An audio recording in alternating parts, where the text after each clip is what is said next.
And welcome into the Thursday edition. Robby and Rexrode, 102.5 The Game. Robby Stanley alongside Ian Safar. Joe Rexrode will be along shortly. We are live from the Busy Bee Plumbing, Heating, and Air Conditioning Game Nashville studios, home of the $99 yearly Beehive membership, where the buzz is always about great service. We got a lot going on the program here today. We got full reaction to Mike Borgonzi's press conference yesterday, which I thought was very interesting, but we will get into that. Predators head coach Andrew Brunette will join us at 7:30 here on the show. The Preds are back at it today here at home, taking on the Philadelphia Flyers. And our weekly visit with Charles Robinson from Yahoo Sports coming up at 8 o'clock on the program here today. So we will get into all things NFL with Charles. Busy times at the NFL trading deadline. And we will get into the Colts and them offering a billion picks for Sauce Gardner, the Jets rebuild, and, of course, all things Tennessee Titans with Charles as well. Ian Safar, how we doing? What's going on? Good morning, Robert. Welcome back. Thank you. Missed you yesterday. Thank you very much. But doing good, thanks. A shout out to a YouTube listener. I can't remember the YouTube name off the top of my head. It was something, I want to say it was like Have Fun or something. I'll have to go back and look. Okay. But my heat was out yesterday on my way in. I drove in, no heat. And he put in the YouTube chat, hey, you might have a little bit of a coolant leak there. So sure enough, I go out after the show and I look, and my coolant reservoir is below the L. Ooh. So I drive over to the gas station, top it off a little bit, make sure I can make it home. Checked it this morning, still in the safe zone. So we got a slow leak somewhere. Okay. But it was enough to get me topped off. Go get me into the shop, and I got my heat back this morning. So shout out to the YouTube chat. Yeah, I was about to say you can't find anything better than our YouTube chat. I mean, there's all sorts of information gets covered in that YouTube chat. So appreciate that to the listeners. Just beautiful stuff from the YouTube chat. We appreciate you there on the program. Ian Safar getting things done thanks to the YouTube chat. We welcome in Joe Rexrode to the program. Joseph, good morning. How are you? Hello. Did this have anything to do with your double computer situation, Joe? Well, kind of. I was like, okay, can we start to make this a single computer situation? But yeah, now I'm realizing that I can't. Because like, especially with this, I don't think that this microphone can work with the new computer. So I guess I'm just doomed to be a two-screen person forever. You know, I kind of like the sound of that. I kind of like the idea of Rexrode carrying around two computers with him at all times. It is a good workout. Like, I mean, the sucker's heavy, you know? Yeah. Walk around with both of them, big power cord. You got the mic in there, Wow, the big box. Look at the biceps on Rexrode. It's unbelievable. Yeah, man. It's all part of my plan. I guess so. Mike Borgonzi addressing the Titans media yesterday in the aftermath of the NFL trading deadline, said a lot of things. They talked about a lot of different things yesterday. We went back to the Jarvis Brownlee trade, went to the overall long-term vision of the franchise. It was the Brinker Borgonzi discussion was brought up again. So a lot of things that were hit on yesterday at the Mike Borgonzi press conference. Joe, before we get into some clips here, let me start with this, which I have not been able to say about a Titans press conference very often over the last few years. I actually thought he did a really good job. Like, you know, I thought it was pretty well done by Mike Borgonzi in terms of, you know, there was not really a whole lot of beating around the bush. He opened it up with his statement about like how much he realizes that the fan base is sick of things right now and the way that things are going on. And he kind of leaned into that and talked through that and all these things. Like, I thought, I got to the end of it, Joe, and I was like, wow, like I think Mike Borgonzi did a really nice job for himself in this press conference here, which I have not been able to say very often about a Titans press conference over the last few years. So I felt like it was appropriate to point that out. Well done, Mike Borgonzi yesterday. Yeah, I thought he was good. And I thought that there's obviously just a huge difference when it's just him. And I think it's just, you know, when it's Brinker and Borgonzi, when we have Berserker, you know, going up there with Jay and Silent Bob, you know, I feel like it's almost like in the past, it's like he's not sure, does it you to defer to Brinker, and then Brinker sometimes will be, all right, go ahead, you take this. It's just kind of like, yes. It's kind of like you don't know, you don't want to overstep, and you don't want to, Brinker's talking. I just feel like letting him have his own was a good move. Now, again, I mean, I know immediately I saw Stilly tweeting, like, what does Brinker do then? It's like you're going to complain no matter what, but I think this is the way to do it. I mean, and I understand. I mean, if you consider Brinker, I know it's not exactly the same, but like Steve Underwood, for example, right? One of the greatest mustaches of all time. Yeah. And a very good figure in this franchise's history to me. Yeah. I mean, it's not like he was out there. Like sometimes he would be out there, right, for big things, but for the most part, whoever the GM of the moment would be, right, would be talking, or the coach. And I think that's how they should proceed with this for the most part, because I agree. I think Borgonzi, it's his thing, it's his deal, he's going to speak to it, and I thought that he actually gave quite a few good answers. Well, this is what Kuharski said this on Twitter yesterday, or X, excuse me. Quote, standard for Titans press conferences is low, but Mike Borgonzi was articulate and authoritative on important matters. Further shows me he's the best football person in the building, should be lead decision maker on the coach. This is what PK had to say. Speaking of the coach, the coaching search did come up in the press conference yesterday, and Mike Borgonzi briefly touched on that. Here's what Borgonzi had to say on that front. How much input will you have in the selection of the new coach, working within that framework? Yeah. Good question, Harry. We're in the process with it now, but one of the things that me and Chad have talked about too is, the GM and the head coach work together every day. So I think it's imperative that we make this decision, who's the best leader of this organization coming forward. I know I don't want to touch on the head coaching topic, but I do want to mention this though. But me and Chad have had conversations, and it's important that, it's a fit, not only fit for the organization. We want a leader here. I don't care if it's defense, offense, that they have a working relationship with the GM, myself. We'll come together. We'll make the best decision for that. So I found that kind of interesting, Joe. A couple of things there. He talked about the leadership part of it, and he doesn't really care if it's defense or offense, which I've said multiple times needs to be the approach here. Like, you don't need to pigeonhole yourself into one area heading into this coaching search. I think you need to be open to everything that's on the table out there. So it was good to hear that from Borgonzi. And you could hear it there, kind of reading between the lines of, he feels like the relationship specifically between himself and the next head coach, taking the Brinker part of all this out of it. And we know that Brinker's going to be involved in it, but the relationship between himself and the head coach is going to be pretty important on the next hour. So I hope that he's kind of the chief decision maker there. Yeah. And I have no idea if how that'll go. I mean, I do feel like Brinker has said this multiple times, like the roster is his, and so I think at some point it's like, okay, I just believe them. I mean, does Brinker still every once in a while say, nah, hold on, I gotta veto this thing? I have no idea. He could, but it seems to me like the roster is Borgonzi's, and that's how they should do it. Yeah, the coach search, that's a good point. I mean, I don't disagree that that he should be the lead decision maker, but I mean, I don't know that will be the case. I mean, I think what he said there makes sense for sure. And obviously they will be working daily, like he said. I mean, the coach, and he's talked about this a million times, but the coach, in any NFL organization has to be very closely tied to all the personnel decisions. It's completely idiotic to do anything other than that. Whether whether they have quote unquote final say or not, they should have a ton of say, and I think that they do in today's NFL. So that's important. But yeah, I mean,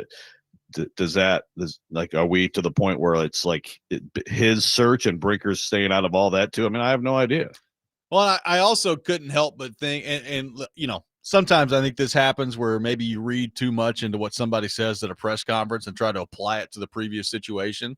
But it wasn't lost on me that the one thing he really talked about looking for in the next head coach that he clearly didn't want to discuss all that much yesterday was leadership, right? Like we need a leader. And I just, we've talked about this in the aftermath of Callahan. It feels like every time you fire a coach, you end up going maybe the opposite route with the next one. And that doesn't necessarily mean it has to be a defensive guy, but it did make me think of clearly throughout this whole thing, they have not thought that Callahan and his staff had enough leadership there. And I would bet that whoever they hire next, whether it's McCarthy, whether it's Saleh, whoever, that's going to be pretty important on their checklist there. Agree. Yeah. I think you have to look at it like it's a little bit of subtweeting. Yeah. Even if it's unintentional. But look, it's no big surprise, right? I mean, the job, the big picture part of that job, the CEO part of that job, it just wasn't for him. He couldn't do it all. And so that's why I just firmly believe the next coach won't be like a Brady. It won't even be I know that Kingsbury has been a head coach, but it didn't go well. I think that now you could say the same thing about Arthur Smith, by the way, but I just feel like, yes, the leadership, that aspect again, Saleh, I mean, I think is the embodiment of those traits, but also I just feel like it will definitely be someone who has been a head coach and at least demonstrated the ability to do that. And I think that's smart. I mean, you may miss out on the next star, but as time goes on, we are seeing a little bit more of like there's a lower hit rate on the Callahan model of coach in this league too. When you say no Brady, do you mean Tom or Joe? Yeah, I do mean Joe, but I mean, hey, if Brady can clone himself, he can be an announcer, an owner, a coach, we got male cloning model. Involved. There's a lot of things we can get done around here. Yeah, I mean, he's probably not far from just Brady's taking over the world. 615-737-1025 is our phone number. We are off and running on the program here today. Lots more to get to from the Mike Borgonzi press conference yesterday, including his thoughts on another question about defining roles between himself and Chad Brinker. And he gave a little bit of detail on the Jarvis Brownlee situation as well. We'll get into all that coming up. Robby and Rexrode, 102.5 The Game.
The MTSU Blue Raiders will take on FIU this Saturday at 2 o'clock. Catch all the action on Totally Hits 93.3 with coverage also available on the Totally Hits Nashville app and at TotallyHitsNashville.com. Robby and Rexrode here on 102.5 The Game, taking your thoughts on our phone and text lines driven by WilsonCountyHyundai.com. Mike Borgonzi, Titans general manager, addressing the media yesterday, and some takeaways to get to, Joe, including the Jarvis Brownlee situation that came up. It was the first time that Borgonzi by himself addressing the media since the Brownlee stuff went down. So he went into some detail, limited detail, about the Brownlee deal yesterday. Here's what Mike Borgonzi had to say on the Jarvis Brownlee front. We are in constant evaluation mode here, with players, with staff, and that comes, with players. It might be talent, it might be scheme fit, it might be culture fit. Word culture gets thrown around there a lot. So what do you mean by that? Well, it's the habits that we want to have with our players to create a winning culture here. It's the team first mentality. It's the accountability piece. It's the attention to detail piece. It's their willingness to work and get better every day. So that's what we're looking for when we're evaluating these players.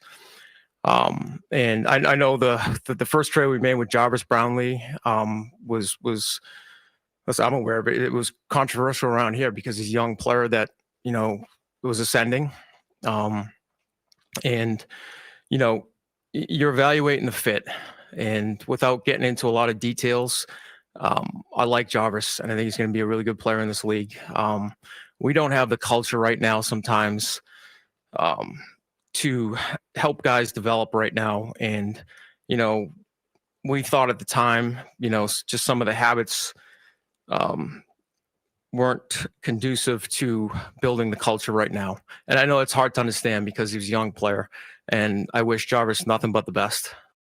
That was Borgonzi yesterday on the Brownlee situation. So Joey didn't go into like extreme detail there of exactly what he's talking about, but I did find it interesting that he kind of on his own brought up, like, I know Brownlee been very controversial around here, and the decision on the surface looks weird when you're talking about a young player and the way that was handled, but went back to the obviously, reading between the lines, they did not feel like some of his habits lined up with what they're ultimately looking for in the organization there. What did you make of Borgonzi kind of bringing up Jarvis Brownlee there and the answer that he gave?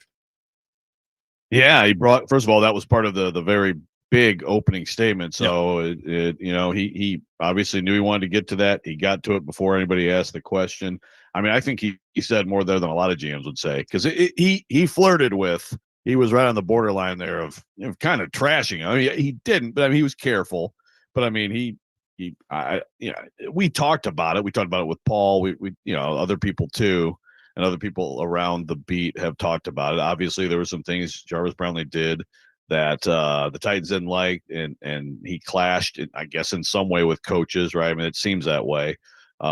Didn't seem like he was maybe responding to some things, wasn't improving in some ways. But obviously, they didn't. I mean, look, they didn't think he was a culture fit. The interesting thing about that statement, I thought, was right now, this is not like, basically the Titans don't have a good culture, so a guy like that can't be here.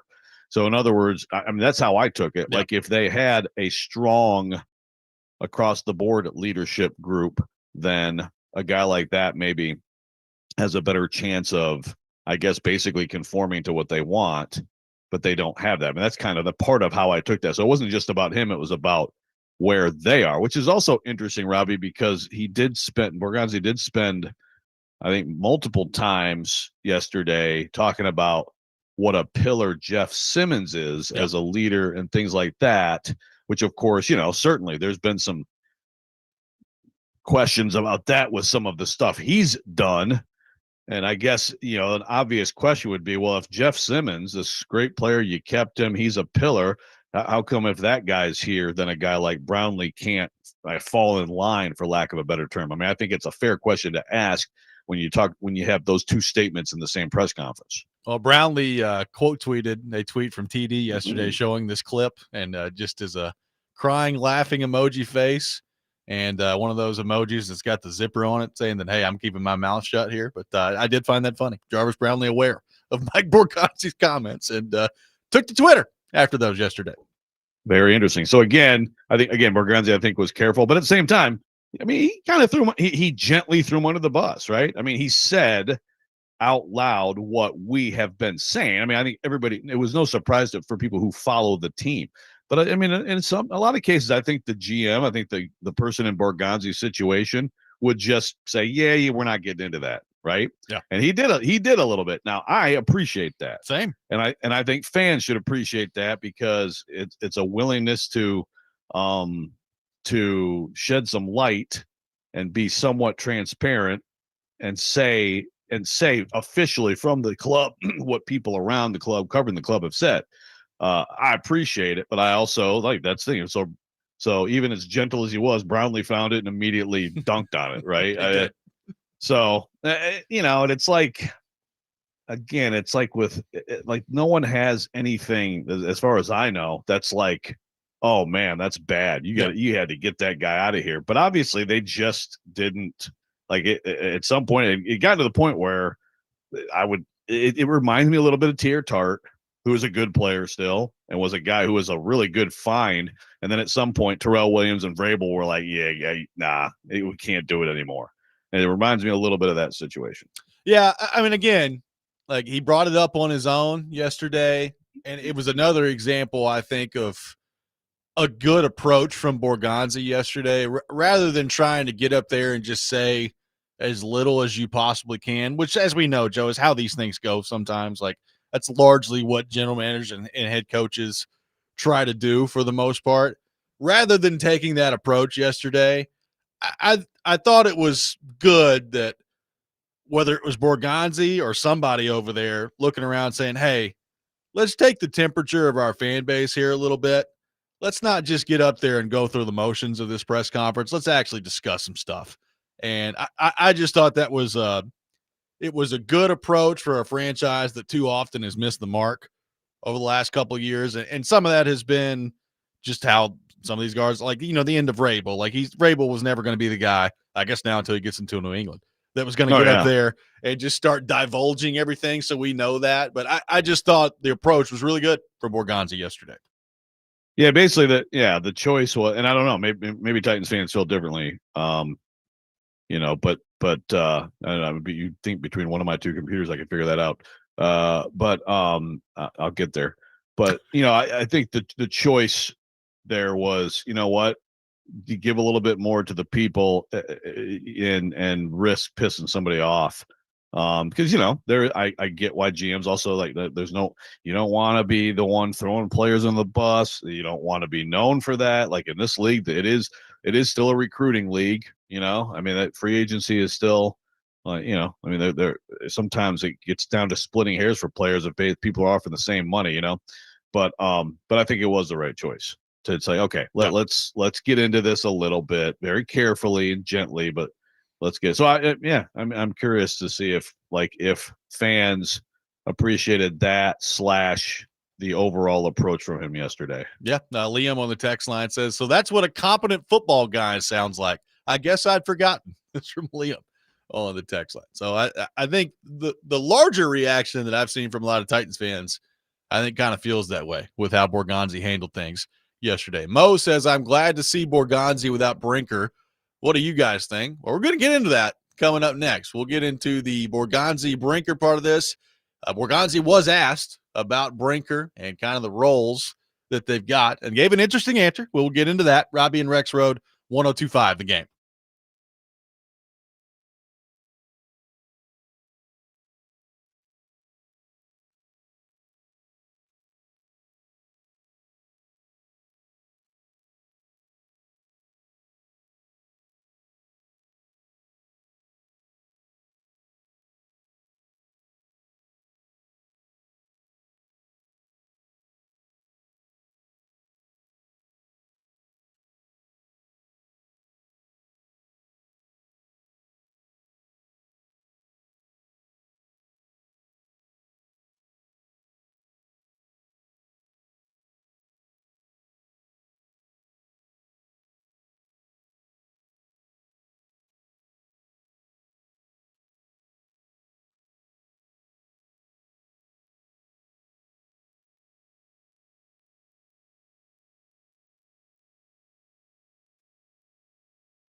Welcome back in, Robby and Rexrode, 102.5 The Game. We'll have the best and worst things in sports coming up at 6:45. We'll take your best things, your worst things on our text line, driven by WilsonCountyHyundai.com. 615-737-1025 is our phone number. Discussing Mike Borgonzi's press conference yesterday, Titans general manager. A lot of different things that came up.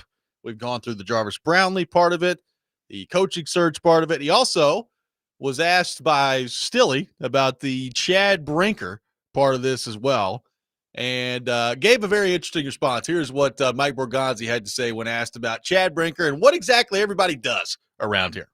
It's a good question, and it's a fair question. And with Chad, I can go back to when we were in Kansas City. There was a few of us that were on that staff there that ended up being 2-14. I think that 2012 year. It was myself, Ryan Poles, Brant Tillis. Ryan Poles is a GM now. It's Bears. I'm here. Brant Tillis is a VP of operations with the Carolina Panthers. So what I'm trying to say is that, like, even though there's, we were losing at the time, there's still really good people in the organization. I get the question. I do. And Chad is invaluable to me. Chad hired me, Amy hired me to really construct the roster. That's what they hired me for. And they empowered me to do that. And what Chad does is, he has knowledge in scouting. He's got knowledge in the salary cap strategy. Chad is really smart. And Chad supports me with all the decisions that I make. And it's no different in every other organization. You can say the titles and who's above who. It's the same structure in every organization. You got the GM, you have your VP of strategy cap, and then you get the head coach. And whatever title you want to give them, those are the three people that work together to make decisions. And there's no one person that, like, if he's got the 53, I'm going to go rogue and just make a pick. But they empowered me to make those decisions here, to draft players, to sign players, to construct the roster. So fair question. I get it, Jared, but just to give you a little insight on that. So how hard was that, Joe? Like, I don't know why we couldn't have done that before, but like I know we've talked about this with Kuharski, and he's talked about how, he feels like it's Borgonzi's roster. And, Chad Brinker, we've talked a lot about, what exactly does he do around here? Chad Brinker's been around for a lot of the bad stuff that have gone on around here. But, you heard it right there from Borgonzi. Like, they hired me and empowered me to build the roster. And it's my draft. It's my free agents. This is me building the roster there. And I just don't know. I don't know why we couldn't have done this before yesterday. But they have said that before, right? I mean, Brinker said that. Not outright like that. Yeah. Yeah, I mean, it's, they always get into the collaboration stuff, and, we all work together. Sure. Yeah, I guess that's fair. But yeah, I mean, I thought that, again, that was a good way to answer it. I'm a little disappointed that Ian cut off Jared's question. I was looking forward to hearing his sweet voice this morning, but that was a long answer. I really got to get Silly to work on cutting the question down. Yeah, boy, that's among many 35 other things. Seconds. Yeah, 35-second question. Got to dial it was that a in. 35-second question. 30-second question. Got to dial it in. 30, 35, Good. something like that. Yep. Good God, It's Jared. like a Joe come on, Rexrode man. type question. 30, 35 seconds. Oh, let me tell you something. I mean, yesterday, as I was fumbling around on microphone one, Katie just sent me a text. It was like, the show is bad. Yeah. So let me tell you, years and years of her ripping sports writer questions in general, but certainly I have learned. It's like, quick, get in, get out. Don't answer yes or no question. Bump, bye. I mean, she has trained me very well. It's good. Maybe I should have her work with Jared a little bit. But I like the part there where Borgonzi's like, Chad's really smart. I just want you guys to know, Chad, he's really smart. But no, it was I think you come away from that, it's like, okay, this guy, it's his roster. Again, it is collaboration. But still, okay, whose roster? It's his roster. He's doing it. And again, so far, I mean, I think draft class wise, you feel like you see some scouting competence and some ability to, in the deeper rounds, bring in some players who can make a difference. I mean, obviously, his first draft class is about the number 1 pick, and the number 2 pick is, that's going to be a big thing moving forward. But yeah, I think you come away from that answer too, just feeling like there's maybe there's a little more competence at hand than some people thought. But again, like let's also remember, go back to the early days before we really started to see things unfold. I mean, Brian Callahan had tremendous press conferences, I thought. Yeah. Intelligent, insightful, and it's like, this guy gets it, man, and of course then you get into all the players like, we are able to express ourselves, blah blah blah, right. I mean, it still comes down to let's see the product, let's see what all of your work and talk and everything results in. But I do think as a press conference yesterday, that's probably the most encouraging one, probably since like the early days of hiring Brian Callahan, when everybody thought they had the next whiz kid as a coach of the Tennessee Titans. Yeah, like again, there are limitations on what a press conference means, right? Like, it's at the end of the day, can he pick the right players or can he not? That's what it basically is going to come down to. I think if you're a Titans fan at this point, given how bad it's been around here, you celebrate the small wins when you can get there. And I thought he did a really good job yesterday, right? Like, I thought he did a really good job. And, I know, as somebody who obviously follows this very closely, I walked away with a higher opinion of Mike Borgonzi yesterday. And, not that I had a bad opinion of him before, like, he hadn't been around long enough yet to really form an opinion. But I walked away feeling better about Mike Borgonzi running the show yesterday than I did, but, walking into it, which I think was probably the goal from the Titans yesterday. Yeah. So again, I know some people weighed in, but is that how you Titans fans who are listening feel? I'm interested to hear that. And also, I really don't know. Like, did Stilly come away? Like, was he like, that's not bad, or was he pooping on everything? I don't know. Still? I didn't see. Didn't see. Ian, you're Nah. still like babysitting him? No, at all? No, I missed it. No babysitting. I got right. my own kids to babysit, so I don't get paid to babysit Jared anymore. That's true. God, it sounds like that sounds like you just, the liberation must be just so, you got to every once in a while pinch yourselves like, whoo, oh man. But in all seriousness, Jared, I know you're listening. Text me, let me know. Did you like it, or were you happy? Because if he was sold, all right, I mean, that's a pretty high bar, I would say. Jared from Spring Hill, different Jared, says, different Jared, just confirmed they aren't worried about winning anything anytime soon, establishing a culture and developing a terrible quarterback into a competent one. So Jared from Spring Hill taking a different approach. There we go. I was hoping we'd still, back. I mean, yeah. I mean, when it comes down to it, like, you're still forced to watch this product every week. So this is a low T alert. I think a little, I think a little bit of skepticism is warranted. Now, do I establish? I don't know that I totally agree with that outlook on it. I mean, again, culture is a very overused word. Yeah. The best way to establish a culture, I mean, yes, of course, you have to have like team first, accountability, all that stuff. But basically, do you have talent who can win games? Because when you have that, not that the intangibles don't matter, personalities don't matter, but when you have talent that can win, then all of a sudden people start feeling better about things and get along better because they don't lose every week, Yeah. So, I mean, there's a little bit of like chicken and egg on it, but I still would say like talent would be a huge part of that. And at times you can deal with some personality issues with someone who has tremendous talent. That's why AJ Brown, did well here. And even though all that stuff is going on in Philly, they're not trading him, and they might win another Super Bowl with him. We'll see on Monday night. Sorry to bring him up. Yeah. Oh yeah, that's a big one. That's a big one. Brandon on the YouTube chat says Borgonzi can get up there and say whatever. If Ward stinks, he's out. And then there's probably likely some truth to that. But in the meantime, you got to build the rest of the roster around Ward. I mean, I did see some Titans fans talking about this on social media in the aftermath of it yesterday about how, see, Mike Borgonzi clearly thinks that Cam Ward's going to be a franchise quarterback. It's like, well, yeah, he's the one that drafted him. So it's not a stunning take that the general manager who drafted the quarterback yesterday, despite how bad things have gone in the first 9 games, still believes in the quarterback. I would hope that he still does. Yeah. So people are saying on here that apparently Jared doesn't agree with the plan because he has this much faith in Cam. But like, yeah, what are you going to do at this point?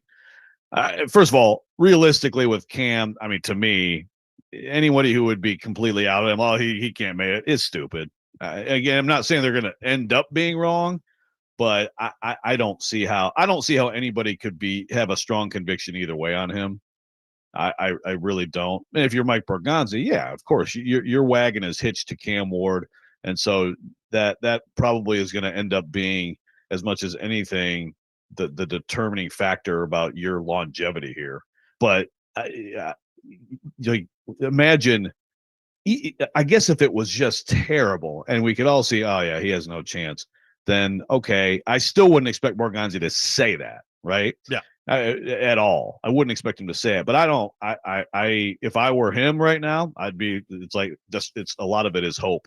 Hope Cam's good, keeps getting better, and that obviously we have to do a better job putting things around him. But that's all you can really do. Once you make that pick, that's what everything's about. I got a lot of faith in the quarterback. A lot of faith in the quarterback up there. You did not. I did not try to pick the quarterback, but we must stick with the quarterback. 615-737-1025, our phone number. I want Mike Borgonzi press conferences for no other reason than that. Did he say idea? Did we get an idea? I don't think there was an idea yesterday. There was a few A better quarterbacks. idea. there was a few quarterbacks that we had. That was good stuff. You know, every now and then the Boston accent comes out, and it's a beautiful thing. I hope he's not intentionally avoiding the word idea. It's such a great, no, we need more. Like it's such a great regional word usage, you know. Idea. Warsh. Yeah. Oh yeah, there you go. Washington. We'll have the best and worst things in sports coming up next. We'll take your best things, your worst things on our text line driven by WilsonCountyHyundai.com. Robby and Rexrode, 1025 The Game.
The best and worst of the sports week, now on Robby and Rexrode. On ESPN. 102.5 The Game and the Game Nashville app.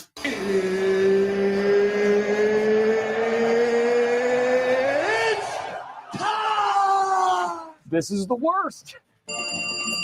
You look like you're feeling sorry for yourself.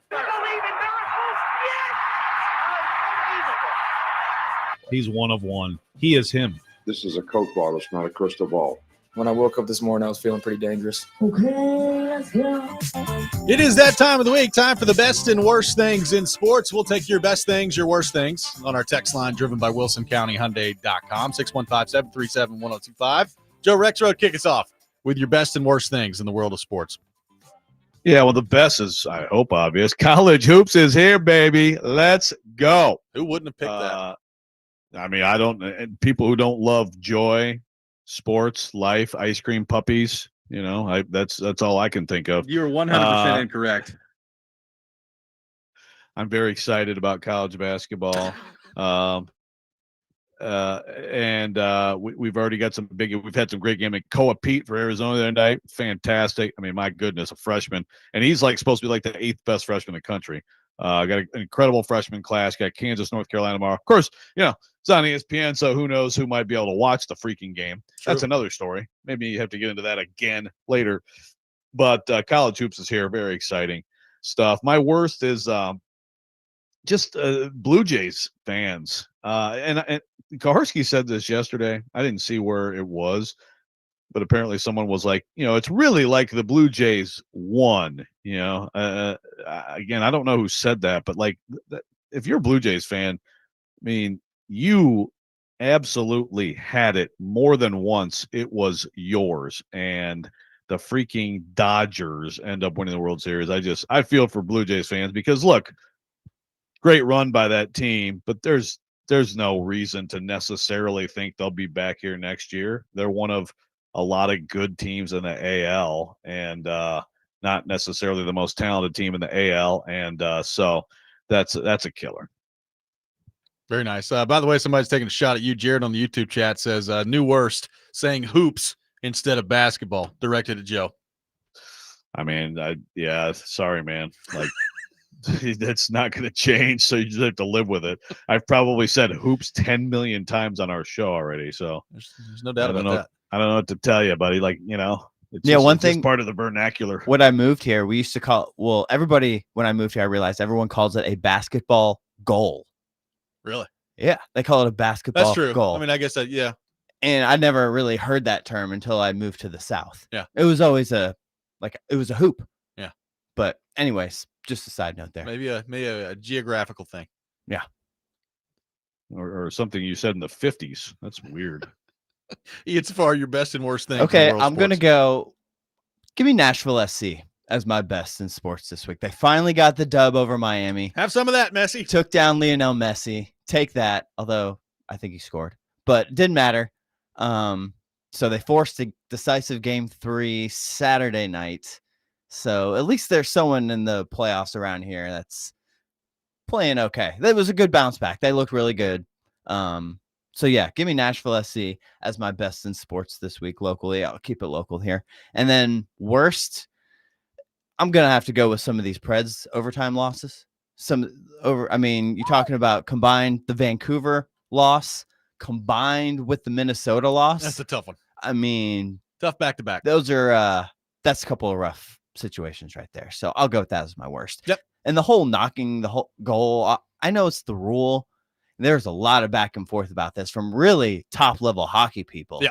I mean, Pierre LeBrun and Mike Russo, your boy from The Athletic, covers the Wild. They're going back and forth. Russo kind of feels like a homer. But anyways, back and forth, just rough. So I'll do that as my worst. Yep.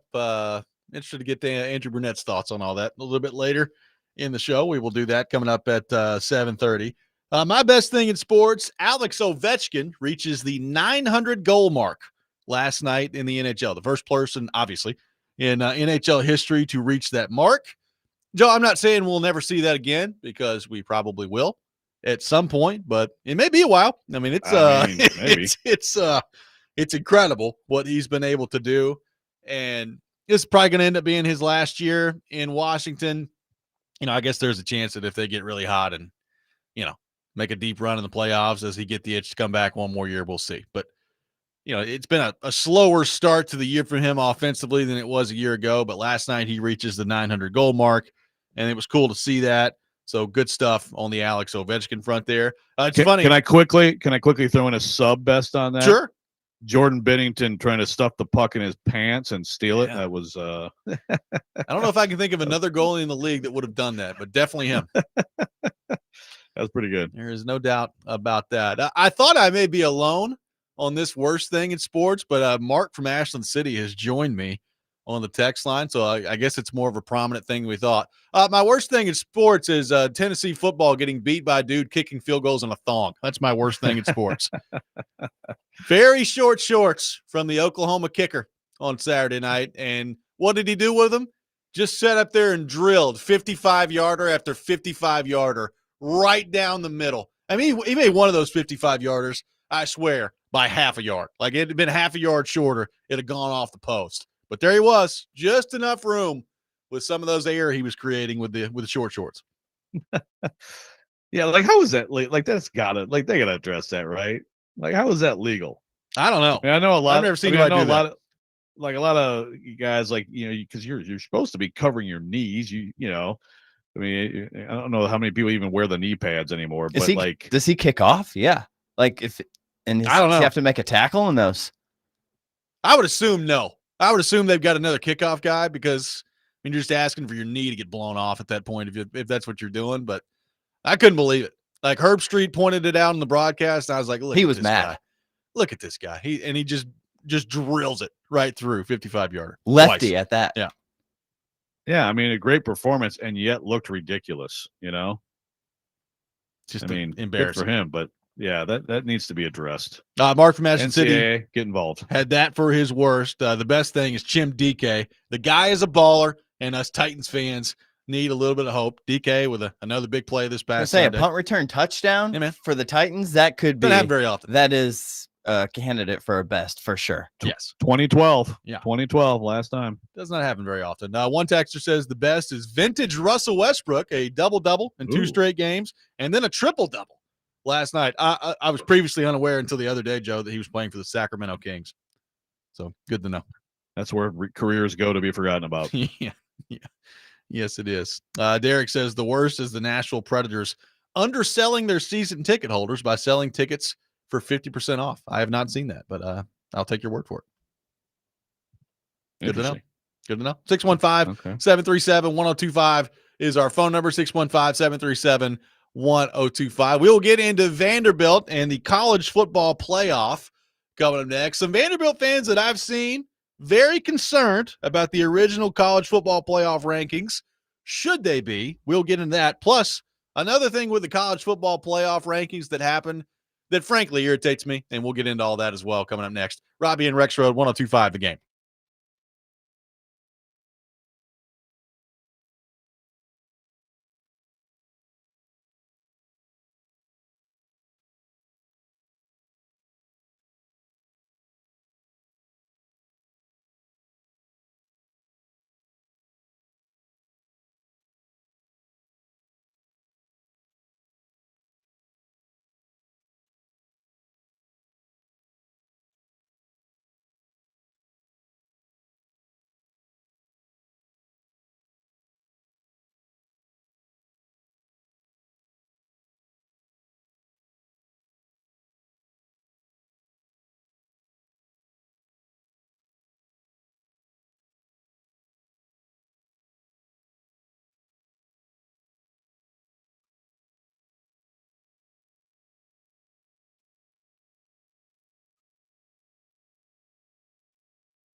Hour number 2, Robby and Rexrode, 102.5 The Game. Robby Stanley, Joe Rexrode, Ian Safar here with you on this Thursday morning. We are live from our Busy Bee Plumbing, Heating, and Air Conditioning Game Nashville studios, home of the $99 yearly Beehive membership where the buzz is always about great service. Predators head coach Andrew Brunette will be with us at 7:30 on the program. Charles Robinson, for his weekly visit, will be with us at 8. We'll get into the Titans, the NFL trading deadline, all things NFL with him. So looking forward to all that. Taking your thoughts in the meantime, 615-737-1025. Joe, the original college football playoff rankings for this season are out, and Vanderbilt at number 16 on the list here. So you've got Ohio State, Indiana, Texas A&M, Alabama as your top 4.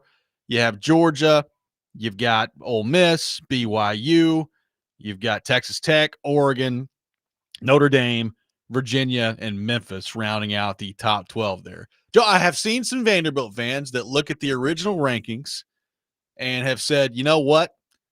Even if Vanderbilt goes 10-2, there could be a real problem, potentially, a real discussion point of them not making the college football playoff. And I've seen some Vanderbilt fans freaking out over it. My question to you is, what do you make of that? Should they be freaking out over it? Freaking out, no. I right now today, and this is just because there's just so many things we don't know what will happen, but like it would take a whole bunch of things to happen against Vanderbilt. To me, it's unlikely all of them will happen. Just knowing, all the things that are going to happen, some will be surprising, some won't be surprising. I'm pretty confident right now in saying if Vanderbilt finishes 10-2 with a win at Tennessee, they will be in the playoff. I know right now, whatever their chances are, I think like in the 20s, right?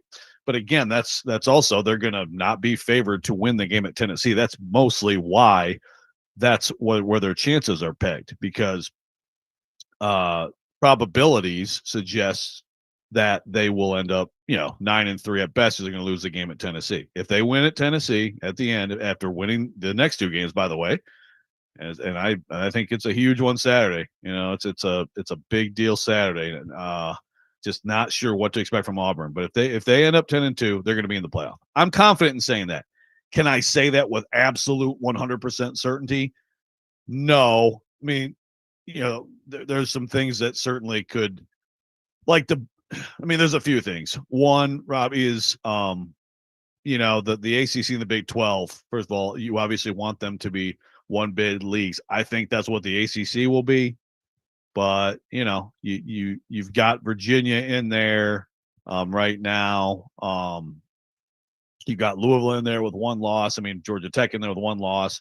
So you want to root for basically teams that keep taking L's and not have that opportunity. The Big 12, I think there's a pretty good chance they get 2, but Texas Tech and BYU play this week. Texas Tech has a loss. I suppose the best rooting interest there would be BYU and give Texas Tech a second loss. And the Big 12 could end up a 1-bid league. I think the thing where it could get dicey is, like, for example, Oklahoma. Now they're in position. Now they go to Alabama. Yeah. Right. I think they're going to take their 3rd loss on that day. When they go to Alabama, that is next week. And there's people talking about them being a 9-3 potential. They have Missouri and LSU after that. I don't think they're, I don't think 9-3 Oklahoma gets in over 10-2 Vanderbilt. I don't think so. You look at what Oklahoma has done before this. Texas, frankly, Texas probably didn't dominate them any more than they dominated Vanderbilt, but it's 23-6 versus a 3-point game. They lost at home to Ole Miss. They don't have great wins. The best win they have is at Tennessee. If Vanderbilt matches that, and Oklahoma loses at Bama just like Vanderbilt, well, then tell me why 9-3 Oklahoma's in over 10-2 Vanderbilt. I don't see it. Yeah. Texas is the other one. Again, both of those teams sitting there with 2 losses right now. If Oklahoma were to win out, and then what if Texas goes in and beats Georgia and then beats A&M? Georgia and A&M are not, they're both fine. Georgia and A&M both have one loss. They're both getting in, I think, with 2. Now Texas has 2, and they beat Vanderbilt. That could be problematic. But do I think Texas is going to go win at Georgia and beat Texas A&M? No, I do not. Right. Can somebody explain to me why Notre Dame's in right now? Is it because they've lost against 2 good teams? Like, and by the way, Miami might not be all that good. Like, is that why they're in? I mean, look, say what you will about Texas. Texas absolutely has better wins than Notre Dame does. Absolutely. I mean, there's no debate about it.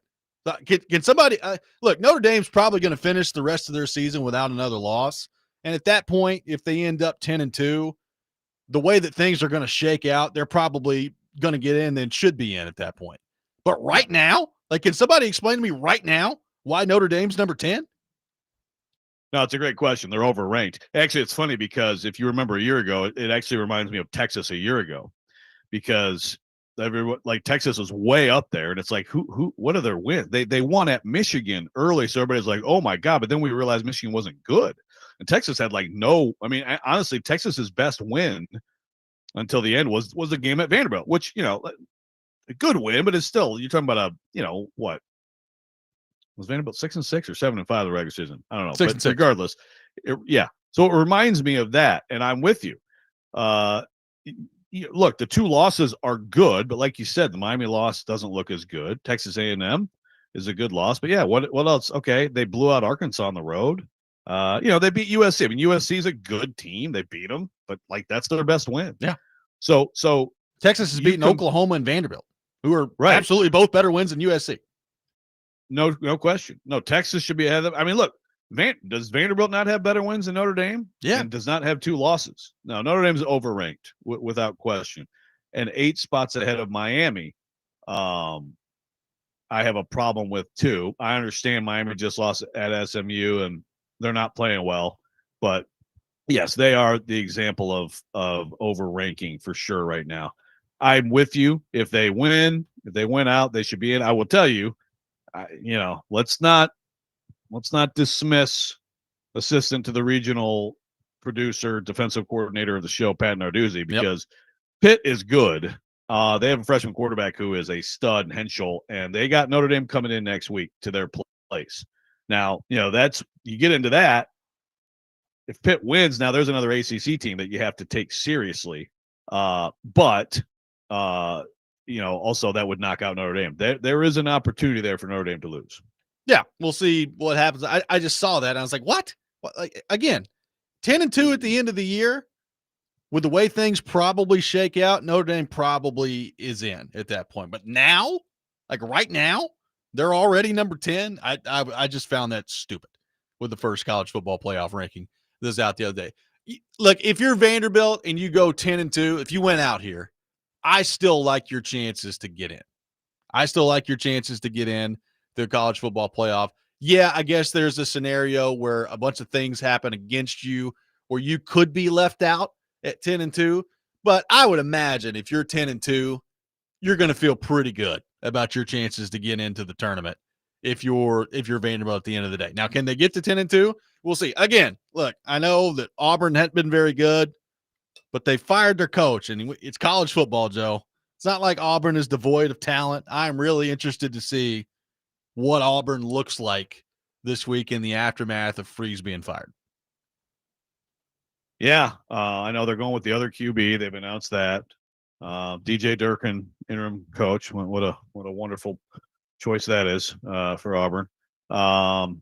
But yeah, look, I mean, you just don't know. They have talent. I saw this stat. So there are 3 teams in college football that have not allowed more than 24 points: Ohio State, Indiana, and Auburn this year. And obviously, their offensive struggles are well documented, but they have the kind of talent on defense that can come in and make it another game, maybe just like that Missouri game, maybe just like that type of 17-10 game. Maybe not. I mean, they have struggled. I mean, look, Vanderbilt went in there to their house last year, didn't let them run the ball at all, and Pavia totally controlled that game. So maybe that happens again. Too bad for Hugh Freeze. He doesn't get a chance to finally beat Pavia for his 11th chance or whatever it is to beat Pavia, and he keeps losing. But maybe Auburn also is, like, they're going to rally together. and this is a chance to actually spoil someone's hopes. And that's when you're a team like Auburn, that's what you're reduced to, spoiling their thing, spoiling Bama's thing in the Iron Bowl. I think it could be a very interesting game. 615-737-1025, our phone number. Vanderbilt left out of the original college football playoff rankings. How concerned should Vanderbilt be that maybe they get left out of the dance at 10-2? We'll take your thoughts on all that. 615-737-1025. Andrew Brunette coming up at 7:30. All that ahead. Robby and Rexrode, 1025 The Game.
Welcome back in, Robby and Rexrode, 102.5 The Game. I got some tickets to give away. A pair of tickets to see the Belmont men's basketball team take on TSU this Saturday at the Curb Event Center. Tip off at 7 o'clock. Be caller 3, 615-737-1025, 615-737-1025. Caller 3 will win a pair of tickets to see Belmont take on Tennessee State this Saturday at the Curb Event Center. Also, DVD with Willie Donick, Derek Mason, and Adam Vigan will be broadcasting live at the all-new Circus Sportsbook Kentucky in the Mint Gaming Hall this Monday, prior to the Monday Night Football game. Monday night's matchup, the Philadelphia Eagles against the Green Bay Packers. Big one in the NFC, so make sure you're tuned in for that. Vanderbilt left out of the initial college football playoff 12. How worried do they need to be moving forward if they finish 10-2 that they could still miss out on the spot? Taking your thoughts on all that. 615-737-1025 is our phone number. Again, the Auburn game, going to be very interesting to see not only how Vanderbilt responds after a loss, but how does Auburn respond after the head coaching part of this? And then, what does Tennessee do the rest of the way? They've got a bye week this week. They got New Mexico State coming up. They got Florida on the road, a place that they have not won in a very long time. And then a chance at the end of the year, if Vanderbilt wins the next 2 games. If you're Vanderbilt, if you beat your arch rival, you're probably in the college football playoff. And if you're Tennessee, if you beat Vanderbilt, you're definitely knocking them out of the college football playoff. So, Joe, it's not exactly the same thing that we were looking for / hoping for a week ago, where Vanderbilt and Tennessee for the winner having a spot in the college football playoff being on the line for both teams. But it still could be pretty spicy in Knoxville at the end of the year.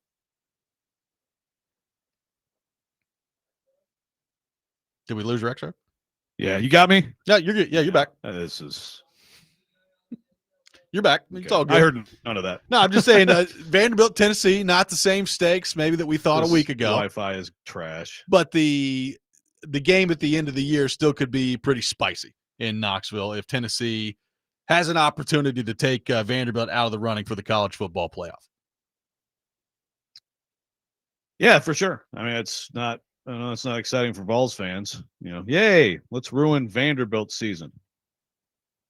But you got me still? I do. Okay, this is saying Zoom crash. Would you like to send a report on the Zoom crash? Great. I guess it didn't crash. At the first or second laptop? This is the old one because unfortunately I still have to use this crap. Yeah, I mean it'll be spicy. I mean certainly. Again, I know that's not comforting for for Tennessee. To me it's just like there's another rival before then, so that's another. It's a big deal. I mean, if you see if you can go down and get a win in Gainesville, that'd be something about this season you could remember. Doesn't happen much with Tennessee. But yeah, I mean, we were hoping that we were going to have a win and in showdown with the Vols and Commodores. We won't have that. Again, I still think by the time we get to that game, I think enough things will have broken Vanderbilt's way, because a lot of the things that need to break their way are things that are likely to happen, that we'll know basically that like if Vanderbilt wins, they're going to be in. Maybe not with 100% certainty, but a high likelihood, which of course gives Tennessee a chance to spoil that. And again, I just, especially after watching Vanderbilt play defense at Texas last week, I know that like that was an especially bad tackling game, and that hasn't been their identity this year to be that deficient in terms of tackling and stuff like that. But I do watch that game, and I just think Vanderbilt's offense is going to have to be incredibly good to have a chance to win what I can't imagine would be anything but a shootout in Knoxville. Yeah, and then, obviously you lose to Texas. Texas has the most difficult path remaining here. You got on the road at Georgia coming up next week, and then you have Texas A&M at the end of the year. So you're talking about obviously an undefeated A&M team on the road at Georgia. It's 2 top 5 teams that you got to take on here if you're Texas. So if Texas finds a way to win both of those games, then not only are they in, I mean, we're talking about them being a pretty high seed at that point. Just after everything that's gone on with them this year, if they found a way to win both of those games, which I'm with you, I believe is extremely unlikely, then they're in with flying colors at that point. I mean, I guess I'd at 9-3, having lost to Ohio State on the road, you lost to Florida, and what if you lose against Georgia on the road, but you beat Texas A&M at the end of the year? Is there an argument at that point, Joe, for a 9-3 Texas team over a 10-2 Vanderbilt team? Yeah, there is. And Texas fans would certainly say, well, we beat them. Like, they didn't play Ohio State on the road. We did. And so, yeah, there would be a case. Now, they both could get in too, by the way. But yeah, if you wanted to isolate it to Texas Vanderbilt, you could definitely make that case if that's how it shakes out. So yeah, there's other things, but yeah, Texas, I think, is definitely one of the ways, that could make it a little tighter on Vanderbilt. And by the way, Texas saying, what's the point of playing tough games and adding another SEC game if the rankings don't reflect it? And I said, what do you mean? He said, if one team wins head to head, they have the same record, but the team loses ahead of them. Why play the game? It didn't matter at all. Well, it did matter, but this is, and I think that Mac Rhodes didn't do a good enough job of this the other night when he was asked. Like, the reality of this is it's like basketball. They may not have a metric that says last 10 games like in basketball. They used to, they got rid of it. How you are playing currently absolutely factors into this. Miami's not playing well. Like, they don't look good. They just had a bad loss, and so they're falling. I get that they beat Notre Dame, but head-to-head doesn't – I don't think that those teams are equal. Okay, I think Notre Dame is better right now. Should be ranked higher. I just don't think they're 8 spots better. And I think, like you said earlier, Robby, Notre Dame is too high in general.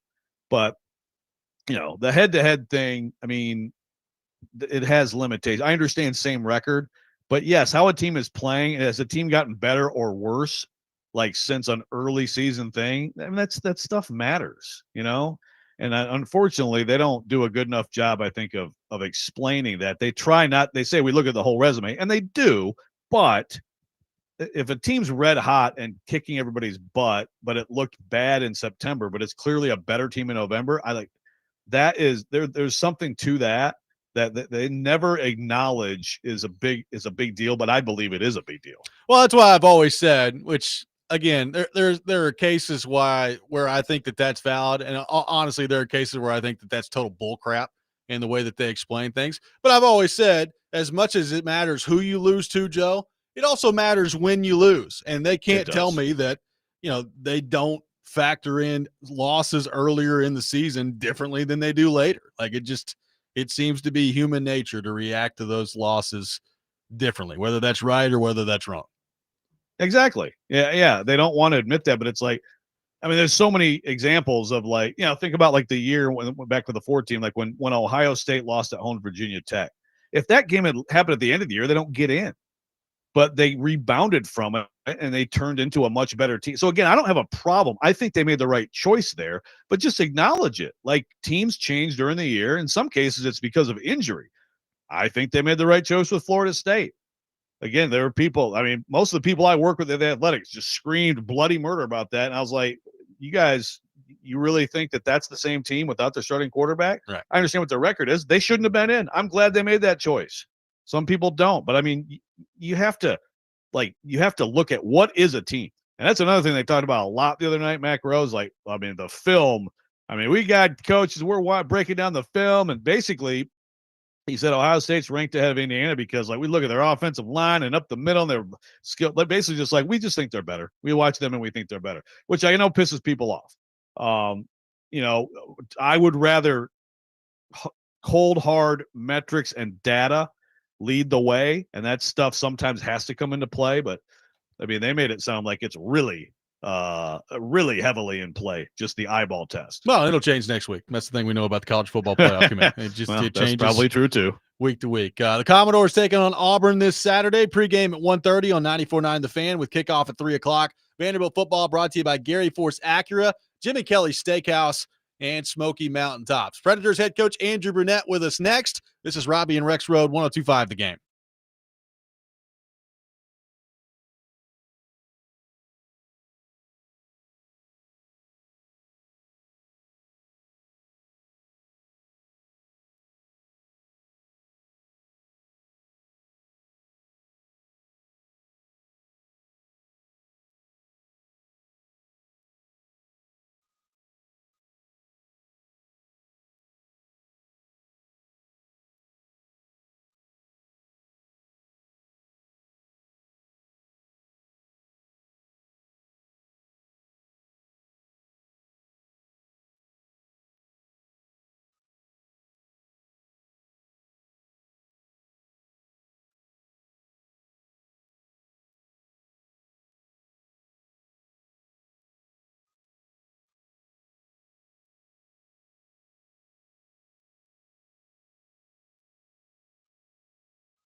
Welcome back in, Robby and Rexrode, 102.5 The Game. Robby Stanley, Joe Rexrode, Ian Safar here with you on this Thursday morning. A lot of hockey being played by the Nashville Predators right now. They're back at it again tonight at home, taking on the Philadelphia Flyers. And to help us talk more about that, we head to our phone line driven by WilsonCountyHyundai.com and welcome in Predators head coach Andrew Brunette to the program. Andrew, good morning. How are you? Good morning, fellas. Doing great. Are we getting any sleep at all, Andrew? How's that going right now? You know what? My Apple Watch is saying no, not a whole lot. It gives me a warning in the morning. Boy, a lot of hockey being played. We've talked Yeah. about that a lot so far this season. I mean, in all seriousness, how are you? How are the players kind of handling all this with just the condensed schedule that, as you know, is not going anywhere at any point this year with the Olympics and everything that goes on in the schedule this year? But what's it been like to this point? Well, I think we're managing it the best we can. It like you said, there's a lot of hockey. It's a crazy amount. And you throw in a little bit of travel. Obviously, we're heading to Sweden next week. So we're pretty busy. But, yeah, I think like every other team in the league, we're trying to manage it the best we can. We have a great staff with the athletic staff and the strength conditioning guys that we talk every day to make sure we're energized when, with with what we're doing in practice and these off days. So we're trying to manage it. So, Andrew, I saw your comments after the winning goal for Minnesota tonight, but is any more clarity since then? I guess as we stand right here, do you believe that was the wrong call? I do. Yeah. I mean, that's my personal opinion. But, and I think I've been around the game long enough. It's over. You move on. There's nothing you can do about it. And, it's just the way he saw it differently, and that's the way it is. Andrew, we know with goal scorers, sometimes you see one go in and that can open up the floodgates. How big do you hope that goal is for Stamkos the other night to tie the game up, and how much do you hope that kind of unlocks him here moving forward? Well, I think it's huge for our hockey club. That was a real big goal at a crucial time here in a stretch of games that we're in. Like you said, how many nights, and we need as many points as we can get. So that was a huge goal. I think goal scorers normally, the ones I've all been around, this is something that you hope that sparks them. I like the way he was shooting the puck, especially the last part of that game, and one went in, and he's had some great opportunities. I don't even know how many crossbars or that he's missed here so far this year, and just sometimes it just takes one. With him in particular, is it to the point, Andrew, where when he does something like that, that's even bigger for the team, just because obviously everybody knows what he's been as a player in this league. It hasn't gone as hoped, since he's been in Nashville. Like, is there more just because it's him, like emotional lift when something like that happens for the team? Yeah, I believe so. I think he's been the ultimate pro. I think, obviously he's not happy where he's at right now, goal wise, but he's never brought it to the rink. He's never brought it to the bench. He's never brought it to the ice. I mean, he gives what he gives his all every day. And I think guys see that, recognize that, and respect that. And I think when he scores a big goal like that for us, it's a big deal for a whole hockey team, because I think we're all pulling for him. We all respect him tremendously, what he's done and what he does here every day with our group of younger players, to see what a pro is at and what winner does it day in, day out, how he treats his teammates, how he treats the game. And he does it exceptionally well. And so when a goal like that goes in at that time, there's only a few. I don't even know if there's another player I've ever played with that can make that shot he made the other night. And when we all see that, I think we're ecstatic for our hockey club, ecstatic for him, for the work he puts in and how he treats everybody else around him. So, Andrew, it's been a few games now since you guys have kind of split up that top power play unit, and it seems to be going really well, not only from the goal scoring perspective, but maybe some of the looks that you're generating as well. What do you like about what you're seeing right now with kind of the new look power play that you guys have thrown out there? Yeah, I think it's in really good rhythm. I think it's pretty good flow for them, every time they get out there. I think sometimes, they're a little break, it gets stale at times. I think the pressure they put them on themselves to succeed is when they're all together, sometimes you get a little disconnected. So I think with the new group, there's some young and there's some old, and there's some guys that, that are been, maybe on the second unit now. We're kind of splitting units, and I think it's kind of refreshing for everybody right now. And, like I said, I like the flow of it right as it's going here. So I think it was a good little refresher, and it's kind of rejuvenated a little bit. What are you seeing so far from Matthew Wood? Yeah, a lot. I mean, a lot of good. You're excited for him from training camp on. Obviously, had a little blip there with his injury. I think he's just a really intelligent player. Really good offensive instincts. Seen it from day one, seeing him. And he just seems to be more comfortable. Obviously, that goal the other day was a big goal for him, his first one, and I think he's kind of taken off a little bit. I think his puck strength too sticks out, his size, and he's got great poise with the puck. So there's lots to really like about Matthew Wood right now. Andrew, I thought, the first couple of periods, especially against Minnesota, you guys were probably as good as you've been all year in the offensive zone. Could have scored a lot of goals in that game. Did you feel like you guys took, a big step in terms of your process in the offensive zone in that game? Yeah, I think and I agree with you. It was a really good, we didn't get rewarded, and I think we had a really good one in Philadelphia. I think we've seen bits and pieces of that. That's kind of the game that we'd love to play night in and night out. It's hard, like you talked about a little bit earlier, that the amount of hockey to bring that kind of every night is tough. But I really like the resilience that we're building. I think we've been in 1-goal games every game, even though we hated, as a coach, or disliked the Tampa game. It's 2-1 heading down the stretch, and we've put ourselves in positions every night to get points. And we're building a little bit of that resilience to us, and a little bit tough on by, having a heartbreaker at home with 1 second left in overtime, and then going into Minnesota and scoring with 0.3. So we're kind of getting, I hate to say used to, but we're getting comfortable in those uncomfortable positions. And that's a really good sign for our team.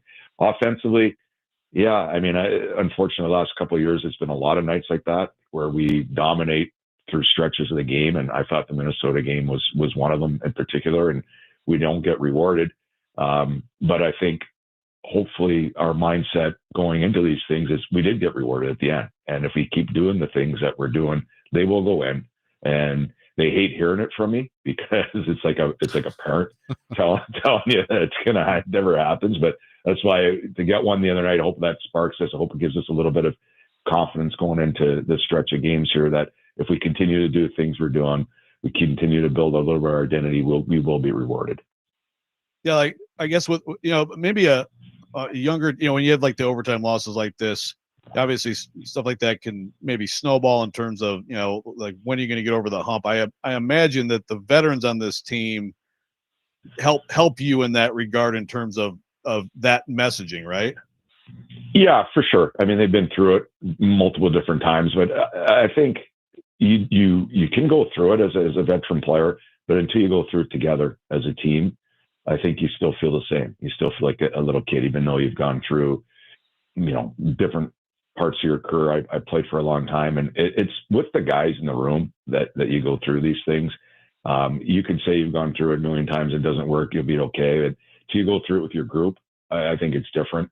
So I think we're still trying to learn that. I think we had a lot of heartbreak last year in a lot of different stretches with a lot of the same guys. And this year it's a different vibe from this team. I've said that since day one, and we're kind of going out to prove it here night in and night out. Andrew, I know you guys called up LaRue the other day, a little bit of an injury bug going through the lineup right now.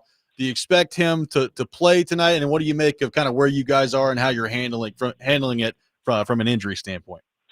Well, we've had so many games, and we've lost, I think in our back end, we've losing Haig for the stretch of games, for basically all year. He finally gets healthy, and we lose Yost. So we've been banged up a little bit, especially in the back end. Up front, Spinney's such a big core piece of our penalty kill and a lot of our identity stuff. So we're missing him, and Zach, has played really well in Milwaukee, and we'll see what comes of him. And the amount of games you want to make sure we have some reinforcements ready to go. So it's great to see him and great to see him in practice, and we'll see when we see him. Andrew, we do best and worst in sports. My worst was, basically feeling for Toronto Blue Jays fans. I don't know if I should bring that up or not, but anything you'd like to say? I mean, it was an incredible run, right? I mean, I know that's a tough one, but what a season for them. Oh, it was an unbelievable season. You know, I think a lot of lessons learned for me watching them as I watched them every day all summer at the lake and all through the playoffs. So a lot of lessons about team. You know what a team is. I thought they were a team, an ultimate team. You know, as for the series, I obviously would have loved a different result, but it was great theater. I don't remember, you know, any other better World Series. I'm sure there's some moments, but those 7 games were spectacular. I mean, you don't get off. You know, I was fortunate enough that we played in the afternoon last Saturday, so I got to see the whole game 7, and it hurt. It stung. You feel completely gutted. But I love baseball. I thought it was unbelievable theater. And yeah, it stings. I know Canada's in mourning, probably still now. Two things is that baseball's over, but also winter starts. The snow's right around the corner. So I think you roll the clocks back right in the winter back there and no daylight. But yeah, I know an unbelievable series. It was heartbreaking, but worth the ride. Yep, no doubt about it. Well, Andrew, thanks as always for your time. We really appreciate it, man. We'll see you later at the rink this morning, and thanks for being with us. We'll talk to you soon. Thanks, guys. Great catching up. Yep. Predators head coach Andrew Brunette with us here on the program. We will take your thoughts on that. 615-737-1025, our phone number. The Rex Rant with Joe Rexrode is coming up next. We got Charles Robinson coming up at 8 o'clock. Charles is already ready to go, baby. We got the text flowing right now. Charles Robinson ready to go at 8 o'clock, talking all things NFL. All that ahead. Robby and Rexrode, 1025 The Game.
Sometimes he wakes up on the wrong side of the bed. And sometimes he's just, well, Joe. Awkward moment. Let's do it. This is the Rex Rant, now on Robby and Rexrode. Short shorts for the Oklahoma Kicker the other night. Tennessee football getting beat by a dude kicking field goals in a thong. As we drove in, there was a big thong. The thong song. Let me see that thong. Balls to losing to a kicker with a thong. We ass, we in. We love, we ass. Very short shorts from the Oklahoma Kicker. Oh my God. My ass is burning. It is time for the Rex Rant, brought to you by Functional Medicine of Tennessee. Rise up to better health. Check them out at functionalmedicineoftennessee.net. Joseph, the floor is yours. Now I feel like I should be ranting about the thong. Well, there's still time. I'll throw that in. I have a grab bag today. I mean, maybe grab bag is the wrong choice of words there, but you know what I'm saying. First of all, I'd just like to say, nice try, Big Joe, but we're on to you, buddy. He said he had some text. Now I've lost it. He's like, oh, I thought Andrew Brunette was a softball coach. Yeah, how many softballs you threw at him? And of course, he's trying to get me to melt down, but it didn't work. I know your number. And next time you do this, I'm just going to start saying your number over the air. I don't care. People can everybody can just text you personally and just bombard your phone line. How about that? Second thing. Okay. I think I have to, and we probably should ask actually Brunette about this. Cause I mean, for anybody who hasn't seen it, SNL had the Nashville Predators featured on Saturday. I thought it was a pretty funny segment. Maybe some people didn't, but I mean, it was a funny play on words for anybody who missed it. Essentially it was like, what was it? A king, a Ranger, an LA King, a New York Ranger, and a Nashville Predator. And it was kind of like, I'm a king in my community. I'm a Ranger in my community. I'm a Predator in my community. And then, continue the jokes from there. I must say, Alex Doherty, friend of the show, who does a great job covering the Preds. I did see where he asked the Preds if they were going to change their name. I mean, really? You have to just kind of roll with the punches on this, don't you? I mean, they've been called it. I think it was a joke. Okay. Alex, he tweeted it and it was it wasn't in the headline? Yes. Or am I wrong that it wasn't? No, it was in the headline. I feel like that's doing a little bit more serious than you should go with something like that. Are you going to change the team name because of an SNL skit? So I don't know. I was a little bit really, dude? Really? You asked them if they're going to change the name? If it was all in good fun, then I'll retract that. But the main thing I want to talk about is I know this is just going to be heartbreaking for the people at YouTube TV. I am absolutely done as soon as the NFL season ends and the Sunday ticket that I paid for is the product is delivered. I will never be a YouTube TV user ever again. And look, I understand if you want to say lesser of two evils, I would agree that they're the lesser of two evils between them and, Disney / ESPN, although actually the company that owns YouTube TV, as our Andrew Marchand has pointed out, actually is worth $1 trillion as opposed to only 20 billion or whatever for Disney or 200 billion, whatever. It's all ridiculous. It's great. It's incredible. It's gone this long. I was like, I can live through 1 week. Let's get it back. They still haven't figured it out. And the reality is this, ESPN, you can hate them all you want. They have the rights. They have the games, right? Yep. I'm sorry, but at some point, I can't do my job if I don't have ESPN. I cannot function in my job if I don't have that inventory, if I don't have access to the game. So when it comes down to it, YouTube TV, which I have liked a lot and I really like a lot about it, has lost someone forever. And I hope a lot of people are with me on that. I mean, there's got to be some kind of consequence, for this. I mean, look, I didn't really miss the Monday night game, but it was kind of a crappy Monday night game, right? Yes. You said the Packers Eagles is Sunday or Monday night this week? Monday night. Yeah. I don't want to miss that. So, they better figure it out.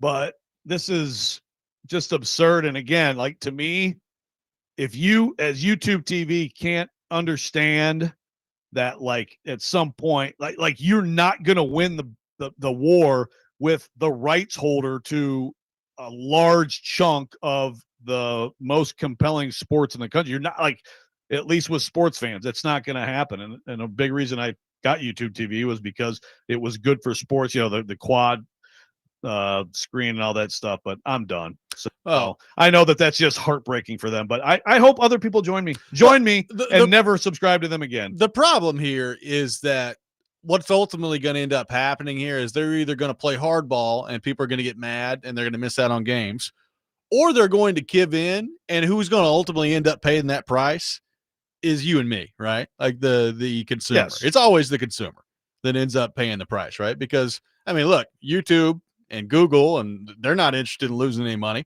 Disney's not interested in losing any money. So if YouTube TV caves in here, which ultimately I think they're going to, then it's gonna be more expensive. That's what it's Right. it won't happen immediately, but eventually they're just gonna go up on their price and get people to pay for that, and the consumer is going to be the one that ends up paying the bill for all this, just like they do every time one of these disputes come up here. So that's the unfortunate part about all of this. It's, there's greed on both sides of this thing here, and ultimately the people who end up getting screwed by it are people who just want to sit back and watch sports.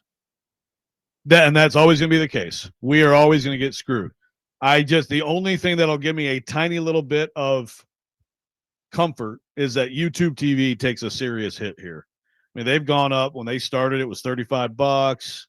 I remember I have some friends who were there like right from the start, and now it's up to $82. Yep.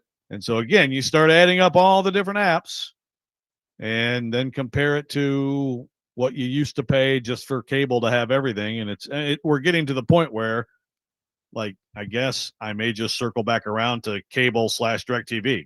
I don't know, but I need at some point to see that there was a significant hit to YouTube's business. And I understand people will say, well, great, so Disney wins. But again, if you own the rights to the games, then like you win already, like ultimate, and they know that. And so you're right, Robbie. What's going to happen is at some point, YouTube will pay what ESPN's asking, and then eventually that'll be passed on. But I'm expecting to not be paying that. So I hope you join us. 615-737. Join me. Yes, join me. 615-737-1025. Our phone number. Charles Robinson from Yahoo Sports will be with us coming up next. We will get into all things NFL with him. There's a lot to get into with Charles, and we will do that. Speaking of the NFL, this Sunday, the NFL game of the week, the Patriots and the Buccaneers at noon on 102.5 The Game. NFL Game of the Week is presented by Circus Sportsbook Kentucky and Macero in 12 South. This is Robby and Rexrode, 102.5 The Game.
Final hour, Robby and Rexrode, 102.5 The Game. Robby Stanley, Joe Rexrode, Ian Safar here with you on this Thursday morning. Talking all things NFL. And to help us do that, we head to our phone line driven by WilsonCountyHyundai.com. Welcome in our buddy Charles Robinson from Yahoo Sports, who joins us every Thursday at 8. Charles, good morning. How are you? What's going on, fellas? How you doing this morning? Doing great. Appreciate you taking time to be with us. So, Charles, let's begin. Yeah, Joe is like sneezing off camera. A faded great there. I whispered, I'm okay. I'm good. I'm doing just fine. Good, Charles. Oh, man. Oh, boy. Going to be one of those mornings. So, Charles, let's start on the NFL trade deadline front. Couple things. The Jets loading up at the deadline in terms of the picks coming back their way. And one of the teams they've done that with the Colts, going all in, 2 first-round picks for Sauce Gardner. Let's start on the Colts front. What do you make of the Colts pushing their chips to the middle of the table, going all in here on the Sauce Gardner front? Yeah, I mean, it's interesting because, I mean, there's a couple of different ways you can go here. First and foremost, I mean, Sauce, I remember when Sauce did his extension in the offseason and I guess just prior to the season, and had a chance to talk to an ex-Jets executive, and he said, "Man, that could be a dicey extension." I said, "Why?" He said, "Well, look, if you go and you look, he's been officiated differently, as his career has gone on. Refs have started to drill down on his hand usage, which is such a huge part of his game. And he's like, if the continuum keeps going the way it's going, and he starts getting flagged for PIs." You're going to have a problem there. You're going to have a highly paid player who's, flag prone, and, that could potentially be an issue. And at the time he said, it's interesting though how they structured the deal. And I said, how so? And he said, well, when you look at it, they didn't cram all the money into a signing bonus and spread it out over all these years. Instead they did other bonuses, and, it makes him tradable. A team could trade for him, but they're going to have to take on, a lot of the salary. It's not going to accelerate and nail the Jets. And he said, I just think they did that just in case the flag issues persist. They can, potentially trade him in a year or two, not 3 months. So that was, it happened, I think, a little bit earlier than they thought. But then when you saw the compensation, the 2 first-round picks and A.D. Mitchell, I think at that point you got to pull the trigger on it and just say, hey, look, we are what we are. We're the Jets. We're going to have to, spend the next couple of years rebuilding this. We're not turning this quickly. We got to resolve the quarterback spot. So I think I kind of get it from the Jets standpoint. But the other avenue with the Colts that's interesting, like, you just traded away your next 2 first-round picks. Your quarterback's only signed to the end of the season, and he just had 5 turnovers last week. Like, the Daniel Jones story is not done yet. And now you've put yourself in a position where, like, you have to kind of commit to this guy. Like, you don't have a lot of other outs. You're not going back to Anthony Richardson, not with this team where it is now. I think Richardson gets dealt in the offseason. So you're kind of pushing all in on Daniel Jones. What if the rest of the season doesn't go great? I mean, look, the Pittsburgh Steelers last year, through 9 games, they were 7-2. Russ was playing decent football. And when you talk to people inside that organization, they were like, hey, whether it's Fields or Russ, we know we have our quarterback for 2025 on this roster. They didn't have their quarterback of 2025 on their roster. Both left in free agency, and they went from 7-2 to 10-7 and lost in the first round of the playoffs. So the feel-good story with the Colts, which, hey, if Jonathan Taylor keeps running the football the way he's run and the offensive line keeps playing the way it's playing, I think it's real. But you've definitely now kind of strapped yourself to Daniel Jones. And if I'm in Daniel Jones, reps, I'm sitting here and going, okay, well, look, if we reach the ceiling here, let's say we get to the AFC title game, we just tell the Colts, go ahead and franchise them, and we'll work out a long-term extension. Because this idea of getting like a $35 to $40 million a year Baker Mayfield deal that's gone. That's iced if he hits this, because he's got all the leverage now. And if he reaches the ceiling, the Colts kind of got to, just to commit to him. So it's a really interesting kind of in play. They think they got their Super Bowl window now, and they're jamming assets into it. I still think let's wait and see that Daniel Jones, if he had not come off the 5 turnover game right before they did this, maybe I would feel a little less apprehensive about it, but I'm definitely thinking that this could be dicey a month or 6 weeks from now. Yeah, I mean, I had to read this, Charles, like you said, as I mean, I read it as that they must have full belief in him. They must believe that he's their future. But I asked this yesterday. I'll ask you the same thing. Would you pick them in a playoff game at any venue against the Chiefs, Bills, Ravens, any of those teams? Throw in Sauce Gardner. Would you pick them to win beat any of those teams in the postseason?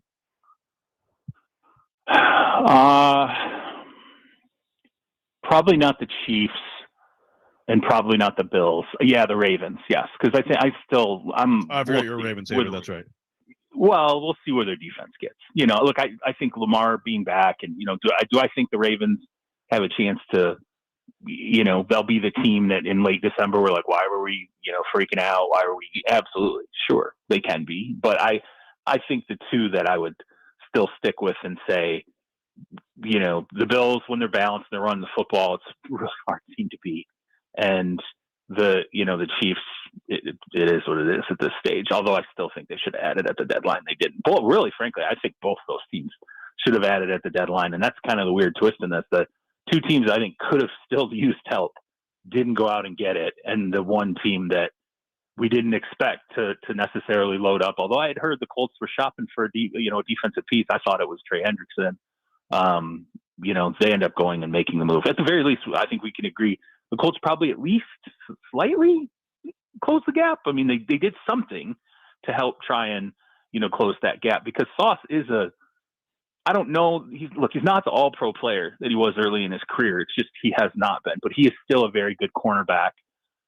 Be careful. The stat, I see the stat floating around. Everybody's like, hasn't allowed more than 2 catches to any one single receiver. Well, he's not singled up on one receiver an entire game. So you're sitting there reading that and you're thinking, oh, wow, he lines up against the team's best wide receiver and he hasn't allowed any of the best wide receivers to get more than 2 catches in a game. That's not true.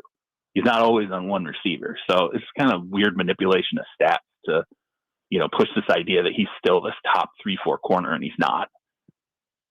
So are we seeing the end of the Kyler Murray era in Arizona? Look, when they put him on IR, I'm like, okay, like this feels like it's a shutdown situation where you're making sure you don't have to put him back out on the field and potentially get him injured. And, I've gone through that organization the last couple of years, and everything that you heard from head coach Jonathan Gannon, GM Monty Ossenfort, the offense coordinator Drew Petzing, about Kyler was, we need 2 things out of him. We think we're going to get it. We think he's going to stay healthy, and we think he's going to get into that rhythm and take the next step as a quarterback. And you will see the offense grow because Kyler's healthy and he's taken the next step and gotten himself into a rhythm. And I will tell you, both times I'm like, we're kind of late in this guy's career to be sitting here going, now he'll get into a rhythm. It's like what we're saying about Trevor Lawrence with Jacksonville at this point. Like, it should be there, and it just has not been. And once again, he's injured this season. I remember I was talking to Drew Petzing, the OC, and back in August, and he said to me, he goes, look at our offensive players. Like, they're all the same from last year. He said, so, I'm sure you're wondering, how are we going to get better? I'm like, yeah. And he says, it's going to be through Kyler, taking that step, being healthy, and helping to grow Marvin Harrison Jr.'s game. Well, the player to do that seems like it's Jacoby Brissett. Like, that's what it looks like right now. And I just think everybody's over it. I think they're sitting there going, we might still be able to get something out of Kyler in trade. We'll probably have to eat, some of the salary, the $39 million that he's due.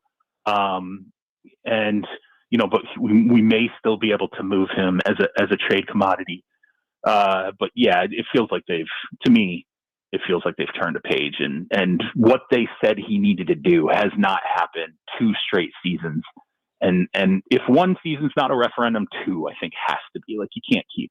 But I do question, like, there's still a lot of football to be played.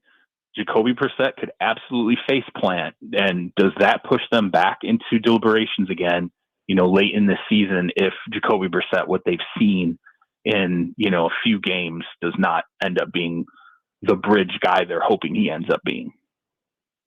Okay, so Charles, obviously these GMs, they talk about a million things. leading up to the trading deadline, and most of those conversations don't become public. I don't think we're ever going to know what, if any, conversations the Titans and Cowboys may have had about Jeffrey Simmons. But obviously, that's where a lot of people here in Nashville immediately went once they saw that Quinnen Williams went to the Cowboys, and they saw what Jerry Jones gave up. So, sure, you believe that Simmons would not have gotten the same return. Why? Why do you think that? I would argue that Jeffrey Simmons is playing as well as any defensive tackle in the league this year. They're not the same player. They're not. There's scheme fit matters too. So, first off, I don't know for certain that Stephen Jones was doing the legwork on this. I don't know that he made a call on Jeffrey Simmons. I know that a number of calls were made on Jeffrey Simmons when the coaching change was made. And I know that the Dallas Cowboys made calls on a ton of defensive players, like Max Crosby. Obviously, talked to the Jets about Quinnen. I think they might have talked to the Jets about Jermaine Johnson. The Cowboys put a lot of feelers out. Why they would not have done that just to check on Jeffrey Simmons wouldn't make sense to me. However, there's a twist here that fans need to understand. The reason why Quinnen Williams there's two reasons why I think Quinnen Williams got, if you're comparing him to Jeffrey Simmons, would have gotten the premium over a Jeffrey Simmons. Quinnen Williams is a better run defender. That is really where the meat and that's the soul of his game. The Cowboys are looking at Kenny Clark's on the roster right now. He's their big run defender, right, on the defensive line. Osa Odigizua is their pass rusher on the interior. They want that balanced out. They want one pass rusher. They want one run defender. Well, when they look at next season, they're staring at potentially losing, the guy they just acquired from Green Bay. There's a $20 billion, I think it's $20+ million they're on the hook for next year, and they don't want to pay that out. So if they decide, hey, we got to move off this, they have their run defender in place in Quinnen Williams. I think they feel the contract's a little more attractive. I'm not saying that this is the case, but when you look at the contract, it's a little more attractive for Quinnen. And then I think the second thing, besides the scheme fit and them wanting to stay balanced, looking at 2026 and saying, hey, if it's Quinnen and Osa Odigizua, we've got our run defender, we've got our pass rusher on the interior, we're good, we're balanced, we like that. I think Jeffrey Simmons is seen as mercurial by other teams, and there's going to be an adjustment to Jeffrey Simmons' contract at some point. And a team acquiring him knows, hey, we're going to have to go back to the table. He's getting to the point there's going to need to be an adjustment. Do we want to deal with a guy who we view from the outside looking in as being a mercurial guy, or do we want to deal with Quinnen Williams, who everybody who comes out of the Jets organization has nothing but great things to say? And even when he was unhappy with the Jets organization, that really did not get out until after this trade happened. It was very quiet that Quinnen Williams was as frustrated with the losing as he was, and that, he really wanted to get another fresh start elsewhere. That never got out because Quinnen Williams never let it get out. And I do think that matters when you're pushing to the table and you're offering up, hey, here's a first, here's a second, here's a player. I don't think, from a scheme standpoint, it wouldn't have happened. And I don't think, just from the player to player comparison, and what else you have to deal with beyond just the play on the field, it would have, been as big of a, rush for him too. Plus it doesn't help that the Titans are putting it out there. It was out there as much as it could be. We're not interested in trading Jeffrey Simmons. We're not interested in trading, young core and Jeffrey Simmons.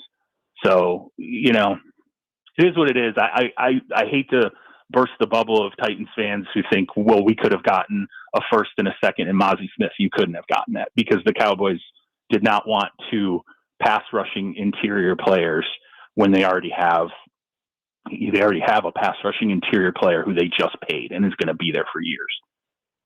Very interesting. Very interesting. On the Hendon Hooker front, he has been released from the practice squad by the Carolina Panthers after being drafted in Detroit. Rexrode loves him. I love him. We all love him around here, but is this the end of the road for Hendon Hooker in the NFL? Oh, man. It's not great, and I've told you before that NFL, front offices hate the air raid offense, and they despise it. And I think Detroit got frustrated, over the time that it had Hendon Hooker. There's just the reality of the offense he ran in college is not as complex as the NFL stuff.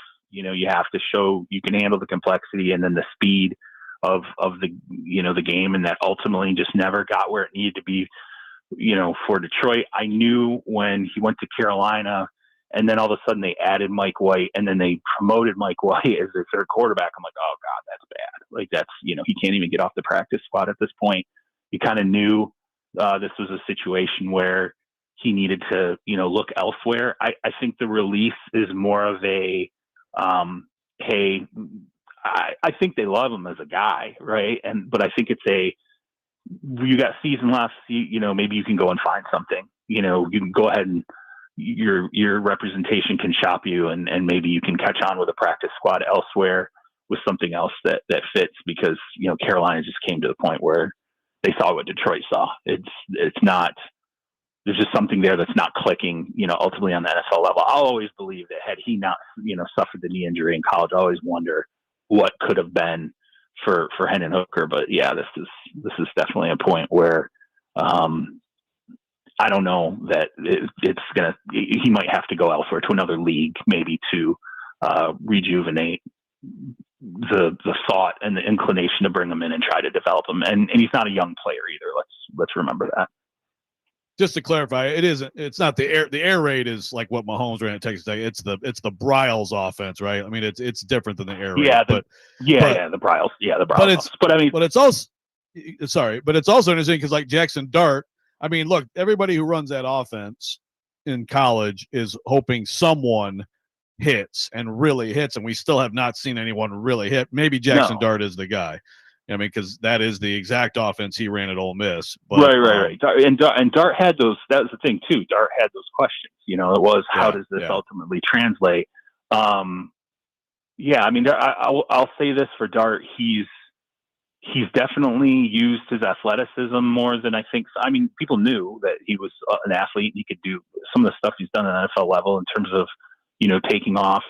It wasn't like he wasn't doing that at Ole Miss, but I mean, yeah, absolutely. I think when they were looking at the film, the big question was how much of this translates, to the NFL level. But you're right. I mean, it's just, there's been a very consistent history of these types of offenses that, when teams sit there and stare at it, they're like, A, there's not a ton of complexity here. B, these alignments don't look anything like the alignments in the NFL. The way the receivers are getting open. I mean, it's just so hard to figure out how exactly, that translates. And I think Hendon, and he's not alone. I mean, there's been a multitude of quarterbacks that have had teams that were hopeful because of, especially considering the numbers it produces in college. I mean, it's gobstopping, how well that offense produces in college. And it just has not ever gotten to the point where the NFL has been able to roll that out on their level and have success with it. That to me is what would change. Like at some point, does a similar style of offense evolve in the NFL, and then all of a sudden it's like, hey, okay, we can make this work. And now all these quarterbacks become a little more viable. Yeah, and of course, I mean, you can't even do the splits like that. So, but no, splits are.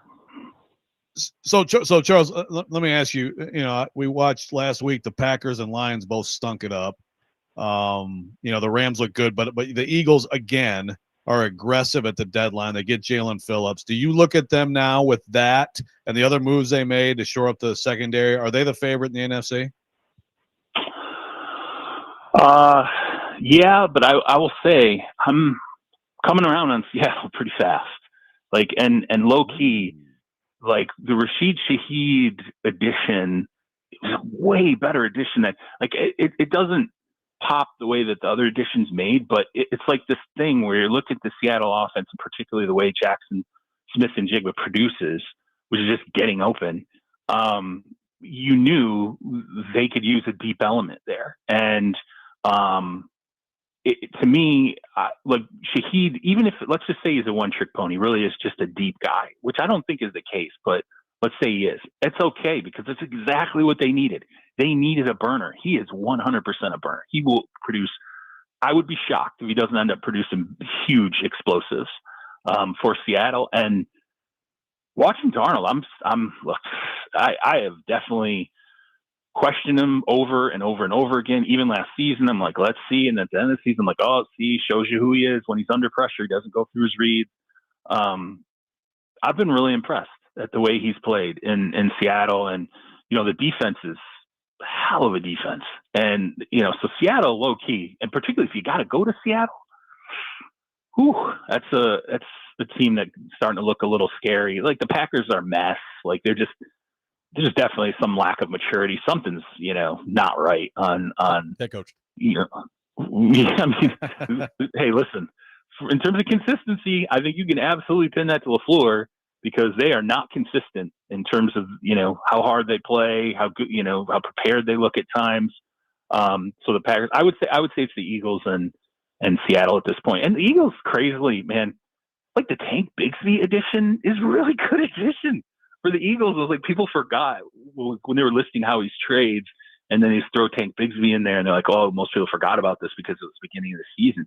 It's a really good addition. He's a really good player who will fill in admirably when they need to take some load off of Saquon Barkley. So, yeah, I mean, I think, Philly's still there, but even after the deadline, guys, like do you really think, are you still staring out there and going, there's this one team and then everybody else?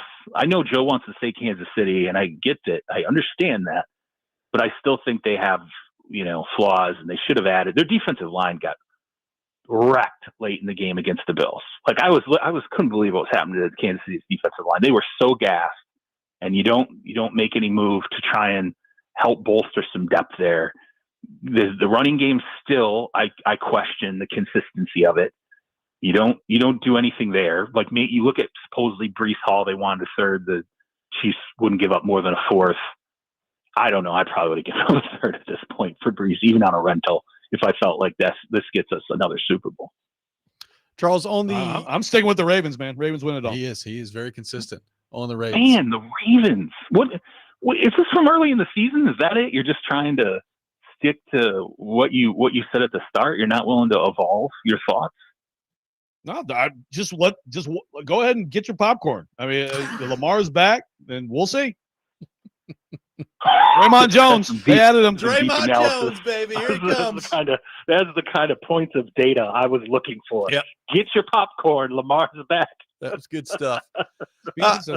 Charles, speaking of a team that I can't really figure out, I've watched the Denver Broncos play at different times this year. One of those games being against the Titans, albeit in week 1. I watched them play against the New York Jets when they won, I believe, 13-11.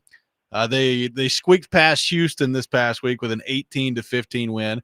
I watch them and I say, I don't really know how good they are. And yet they're 7-2 in a really good spot in the AFC West. What do we make of Denver at this point? Well, I mean, the funny thing about Denver is that they're really good for the reason why everybody knew they had a chance to beat. Well, okay, let me rephrase that. The reason why Denver's good is because of the reason why we thought they would be good. At least we counted on coming into the season. The defense is good. They have a good defense, and particularly up front, from a pass rushing standpoint, they're very much, set in that regard. Now, they have not been perfect. They have not been consistent. They've certainly had games where they have had failures there. And, I think the whole Dre Greenlaw, I was in practice in the preseason when he got hurt, and that whole injury dragging on as long as it did, I think was a shock to them. And I still don't think they've kind of gotten where they need to be in that respect defensively with him. But I think the thing with the Broncos that worries me is, like you said, they've had a number of these games where in the fourth quarter they've had to kind of squeak it out. The Jets game 13-11, the Texans game 18-15, the crazy comeback game against the Giants 33-32. They're kind of like on that edge. And it was funny. I was having a conversation with someone about knockout leagues, and we both kind of came to the agreement that, the Denver's going to kill somebody. There's going to be, coming up in the next couple of weeks, Denver's going to play Washington without Jaden Daniels, and everyone's going to pile in on Denver, and Washington's going to beat Denver at home. And then, you're going to, or it'll be like the Raiders the first week of December, beating them, at home.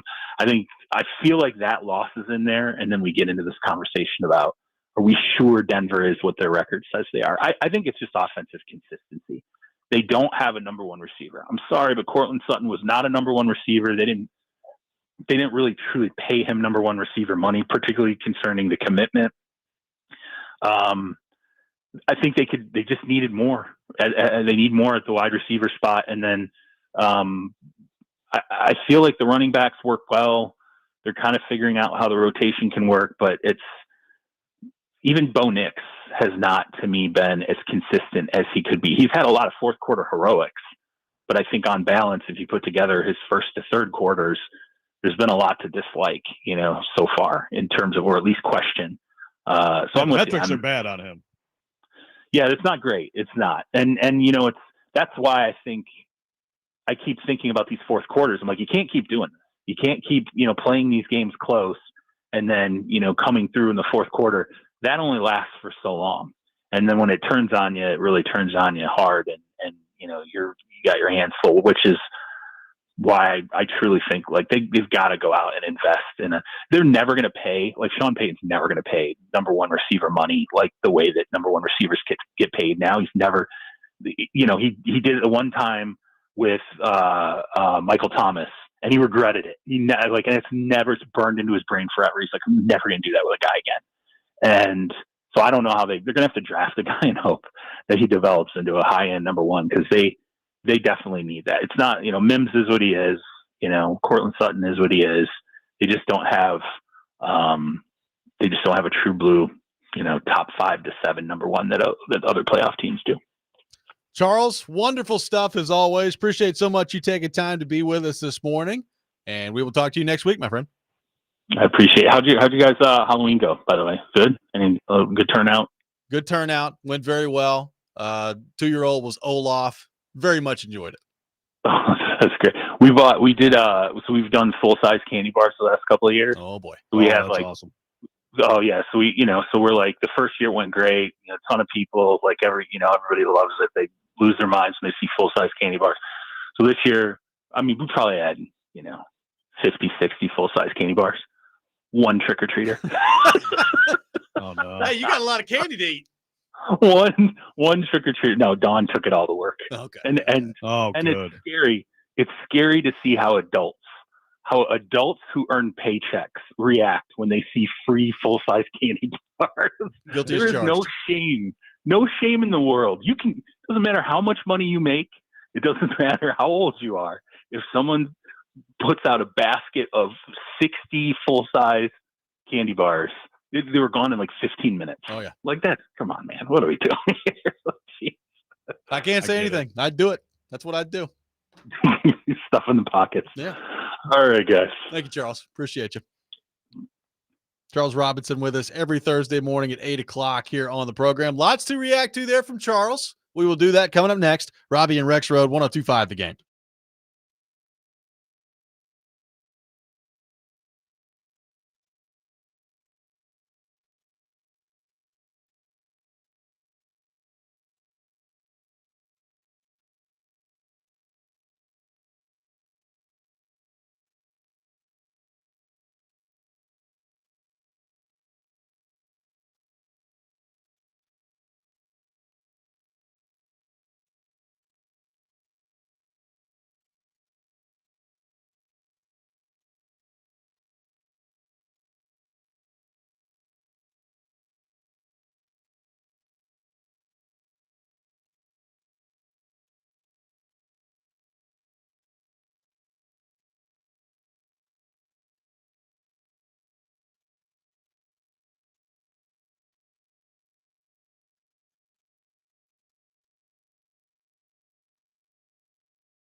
Saturday's college football game of the week, LSU taking on Alabama at 6:30 on 102.5 The Game, presented by Twin Peaks Restaurants and Circa Sportsbook Kentucky. Coverage also available on the Game Nashville app and at theGameNashville.com. Appreciate Charles Robinson for being with us in the last segment. Interesting stuff there from Charles on the Quinnen Williams front as it relates to what the Dallas Cowboys looked at, how they kind of viewed Quinnen Williams with the fit of their defense. And as Charles pointed out, he doesn't know for sure whether or not Stephen Jones and the Cowboys called the Titans and asked about Jeffrey Simmons, but does not believe that Jeffrey Simmons would have fetched the same return as Quinnen Williams. What do you make of that?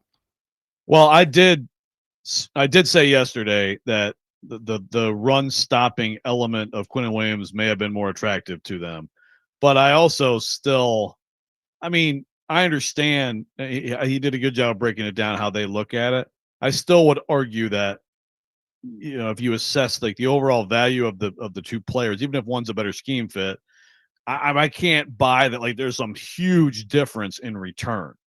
To me, like if you have a guy like Jeff Simmons this year playing the way he is, you figure it out. If that's what you think you're getting, you figure it out. Now, that's also, I think, another thing that's important that Charles pointed out is that, look, Simmons has been, the last 2 years haven't been very good, right? He's had injuries. There's been some stuff, taking Andrew and throwing him out, throwing him into the pond or whatever. I forget what happened that day. But, he's had some things where, like some things that make give you pause. And then this year he comes in incredible shape and he's having this great year. Like maybe there's a little bit less consistency / reliability there in the minds of a team looking at him. So it was interesting. I get it. I also still think like like if scheme independent, just who would you rather have as a player? I would take this version of Jeff Simmons over Quinnen Williams. I guess what I don't understand in all this from the Cowboys' perspective is, and I understand that you're talking about at this point, two different players, two different positions. But if you were going to just turn around and give away one of your first round picks that you acquired in the Parsons trade, why didn't you just sign Micah Parsons, who may end up winning Defensive Player of the Year in the National Football League this year? I just I don't get it. Yeah. Now, look, I've heard people say this, and it is fair. Like they had him last year, and their defense was trash, right? They were the worst run, or maybe 31st run stopping team in the league. So Micah Parsons didn't save them from sucking on D last year, right? Now I still would say again, like I'm looking at the player.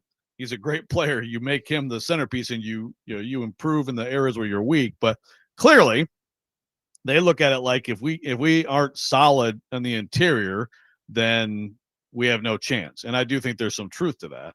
But yes, a lot of what they do confuses me in general. Their defense hasn't exactly been rock solid this year without him. Well, no. I guess I just don't understand the logic there. I really don't. But we'll see if Quinnen Williams turns them into some defensive juggernaut out there. I always thought if you wanted to stop the run as a defensive coordinator, all you have to do is commit the guys to stack the box. I know that makes you vulnerable to the pass, and their corners. If that's what you have to do, then you're screwed, right? Like you have to be able to hold up at the point of attack to a degree. But it's not like everybody's just going to stop the run with your base down. You got to like load it up a little bit. Not everybody's going to be able to stop the run just straight man on man. That's tough to do. But they were especially atrocious. Last year for sure. There were some games where it was like, and again, the run. The Jets run defense stinks too. So, Quinnen Williams is on that team. Yeah. One player is one player. Yeah. But running the ball, stopping the run, these things are not sexy things to talk about. Like as we've seen with the Titans, they had a good run like under Vrabel where they were very good at stopping the run and consistently, again, if you can get yourself to where your opponent's in 3rd and 7 instead of 3rd and 3, you're just going to have way more success. And now it has gone the other way. And I know the Titans are bad at a lot of things, but I think that's one of the stories over this recent bad stretch of football is that they don't stop the run anymore. even when they say they stop the run. I mean, it is going to be interesting to pay attention to Daniel Jones the rest of the year because, like Charles pointed out, I mean, you just gave up 2 first-round picks if you're the Colts for Sauce Gardner, and Gardner, who knows, maybe getting out of the Jets, he turns back into the All-Pro player that he was early in his career, and if he does, then I don't know, maybe it's worth it at that point. But it is interesting timing of you give up the 2 first-round picks immediately after Daniel Jones has a 5 turnover game against a defense that, frankly, before that had not been all that good in the Pittsburgh Steelers. Yeah, no, it's not ideal timing for that game to happen right before this happens. And yeah, like you listen to Charles kind of lay out what Sauce Gardner is in this league. Still very good. I'm glad that he kind of debunked, because there were some people texting that stat yesterday about Gardner and the 2 catch thing. I mean, like, what coverage is it? How often is he traveling? I don't know, but most people view him as like, top 10. I think you safely say top 10 corner in the NFL. Yeah. Any team would love to have a top 10 corner, but 2 first-round picks for that. Like, to me, he needs to change the math. And look, maybe he will. They'll play Kansas City, who now all of a sudden Rashee Rice is rolling, and now that's the guy, and you can travel with him and you can take him out, and their big plays are dried up. Maybe he does change the math, but that's what it's got to be, right? Along with Daniel Jones being the long-term answer. I mean, they have pushed the chips in, and I don't know. I have my doubts. Nice. Is that what they were talking about on the headset on Sunday? As they're getting destroyed by Pittsburgh, it's like, hey, we got to give up 2 first-round picks for Sauce Gardner. We got to go get him. Bring me Sauce. Yeah, I don't know. I mean, DK Metcalf did nothing in that game. I had him on my fantasy team, so I didn't give up too much in the past game. Yeah, it's just like I said this. I said this yesterday, but it's like I'm giving up 2 firsts for like a Trey Hendrickson, Max Crosby, Myles Garrett type person who wrecks games and makes it almost irrelevant who you have in the back end, or like a receiver who is a game breaker. I don't know that I'm doing it for anything else. Yeah, I think Gaharski brought up this, or like a great left tackle, but those don't even, they almost never get dealt. So 2 firsts for like Jalen Ramsey 6 years ago. Yeah, I got it. I think he was the best corner in the league, and it was perfect. And then you look at the Rams at that point, you're like, dang, and they won it, right? I don't look at this the same at all on a variety of fronts. And I'm not just trying to be a Colts hater, Indy Ben. Let's head to our phone line, driven by WilsonCountyHyundai.com. Welcome in Trey to the program. Trey, good morning. Thank you for calling in. No problem. Hey, good morning. Good morning. Hey, I want to ask y'all, I looked up this stat on Jeffrey Simmons. Out of his career here in Nashville, he's only played 2 full seasons back in 2021 and 2022 seasons, and he played the whole thing in 2024. Do you consider Jeffrey Simmons to be a liability if the Titans is asking for 2 first-round picks, or would you just keep him because his value has been going down over the years? I know he's played well last year. He's been playing well, but do you think the value aspect of him is worth what the Titans would want? And and I love the Sauce Gardner going to the Colts because he can play on one side, man, and then you got Travarius from MTSU, a.k.a. Macomb, Mississippi, on the other side. I think they're trying to go all the way to Colts.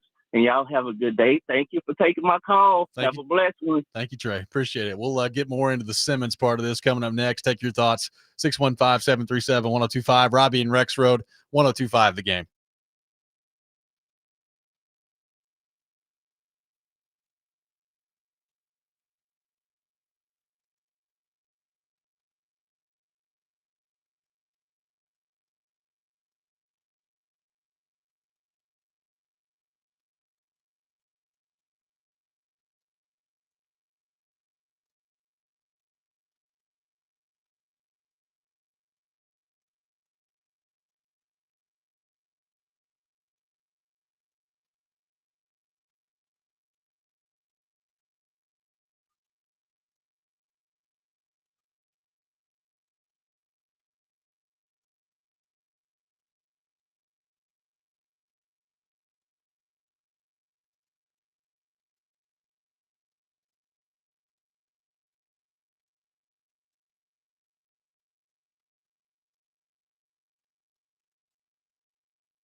Join the Chase and Big Joe show tomorrow from noon to 3 at Reunion Township at 550 Old Legardo Road in Mount Juliet, a brand new luxury apartment community nestled perfectly between Mount Juliet and Lebanon. Resort-style living that you deserve. For more information, go to reuniontownship.com. Last segment of the day here on Robby and Rexrode. The text line is popping right now here on Robby and Rexrode. Yeah, allow me to rephrase. Micah Parsons last year could not save the Cowboys from sucking on defense. Okay? The Cowboys sucked on defense last year. Yeah. Okay? That is what I sometimes it's better to say the entire word than to abbreviate. Yeah. And I've learned that today. Thank you, text line. Yep, text line. That one did not get Dennis and others have noticed. multiple yes. others have weighed in. Yep. Good stuff out there on that front. So we'll see see how that works out for the Cowboys with Quinn Williams. On the Jeffrey Simmons front, to Trey's last point, is what's he worth league wide? I mean, look, we talked about Borgonzi earlier in the show, and I thought he did a good job at his press conference yesterday.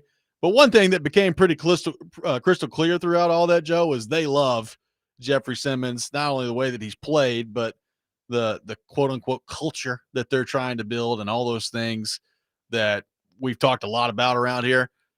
They think Jeffrey Simmons is a big part of that. Now, the interesting part with Simmons, to Trey's point, he has been hurt a lot recently, and now he's dealing with another injury again this year. He will be 29 in July. So how much longer can Jeffrey Simmons play at a really high level? Is this year's version of Simmons, when he's been on the field, what they're going to get for the next couple of years here? That to me is still a big question. Yeah. Like, will he be at this level or close to it when they get to the point where they're competitive enough for it to matter?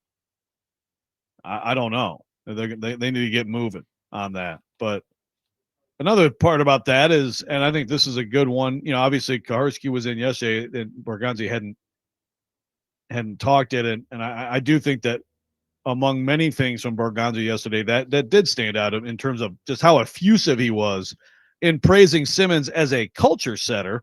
Like Kaharski and others, I would say, would look at Jeffrey Simmons. Yeah, some of the outbursts and some of the immaturity in social media, but also, like the public accountability after performances hasn't always been there. I'm interested to hear what Kaharski thinks about that. If he has a different view of Simmons as a pillar in that way. I've always thought he was an energy guy, obviously an intense competitor, a guy who gets everybody riled up, but not necessarily a pillar leader like that. Well, I hate to end the show this way, but I do have some very tragic news to pass along on the NFL front. The Cowboys have put a statement out there, and now Rappaport's tweeted this out, Pelissero's tweeted this out. Defensive end Marshawn Nealon has passed away at the age of 24. The statement says, quote, "It's with extreme sadness that the Dallas Cowboys share that Marshawn Nealon tragically passed away this morning. Marshawn was a beloved teammate and member of our organization. Our thoughts and prayers regarding Marshawn are with his girlfriend, Catalina, and his family." So some awful news, Joe, as we end the show there. That is terrible. No word on how. No, have not seen anything on how. So he just scored a touchdown the other day. Yeah. So just awful stuff there. As we close out the show. That's going to do it for us today here on the program. Next Man Up with Jake Lyman is coming up next. We'll see you guys tomorrow at 6 a.m. You're listening to 102.5 The Game.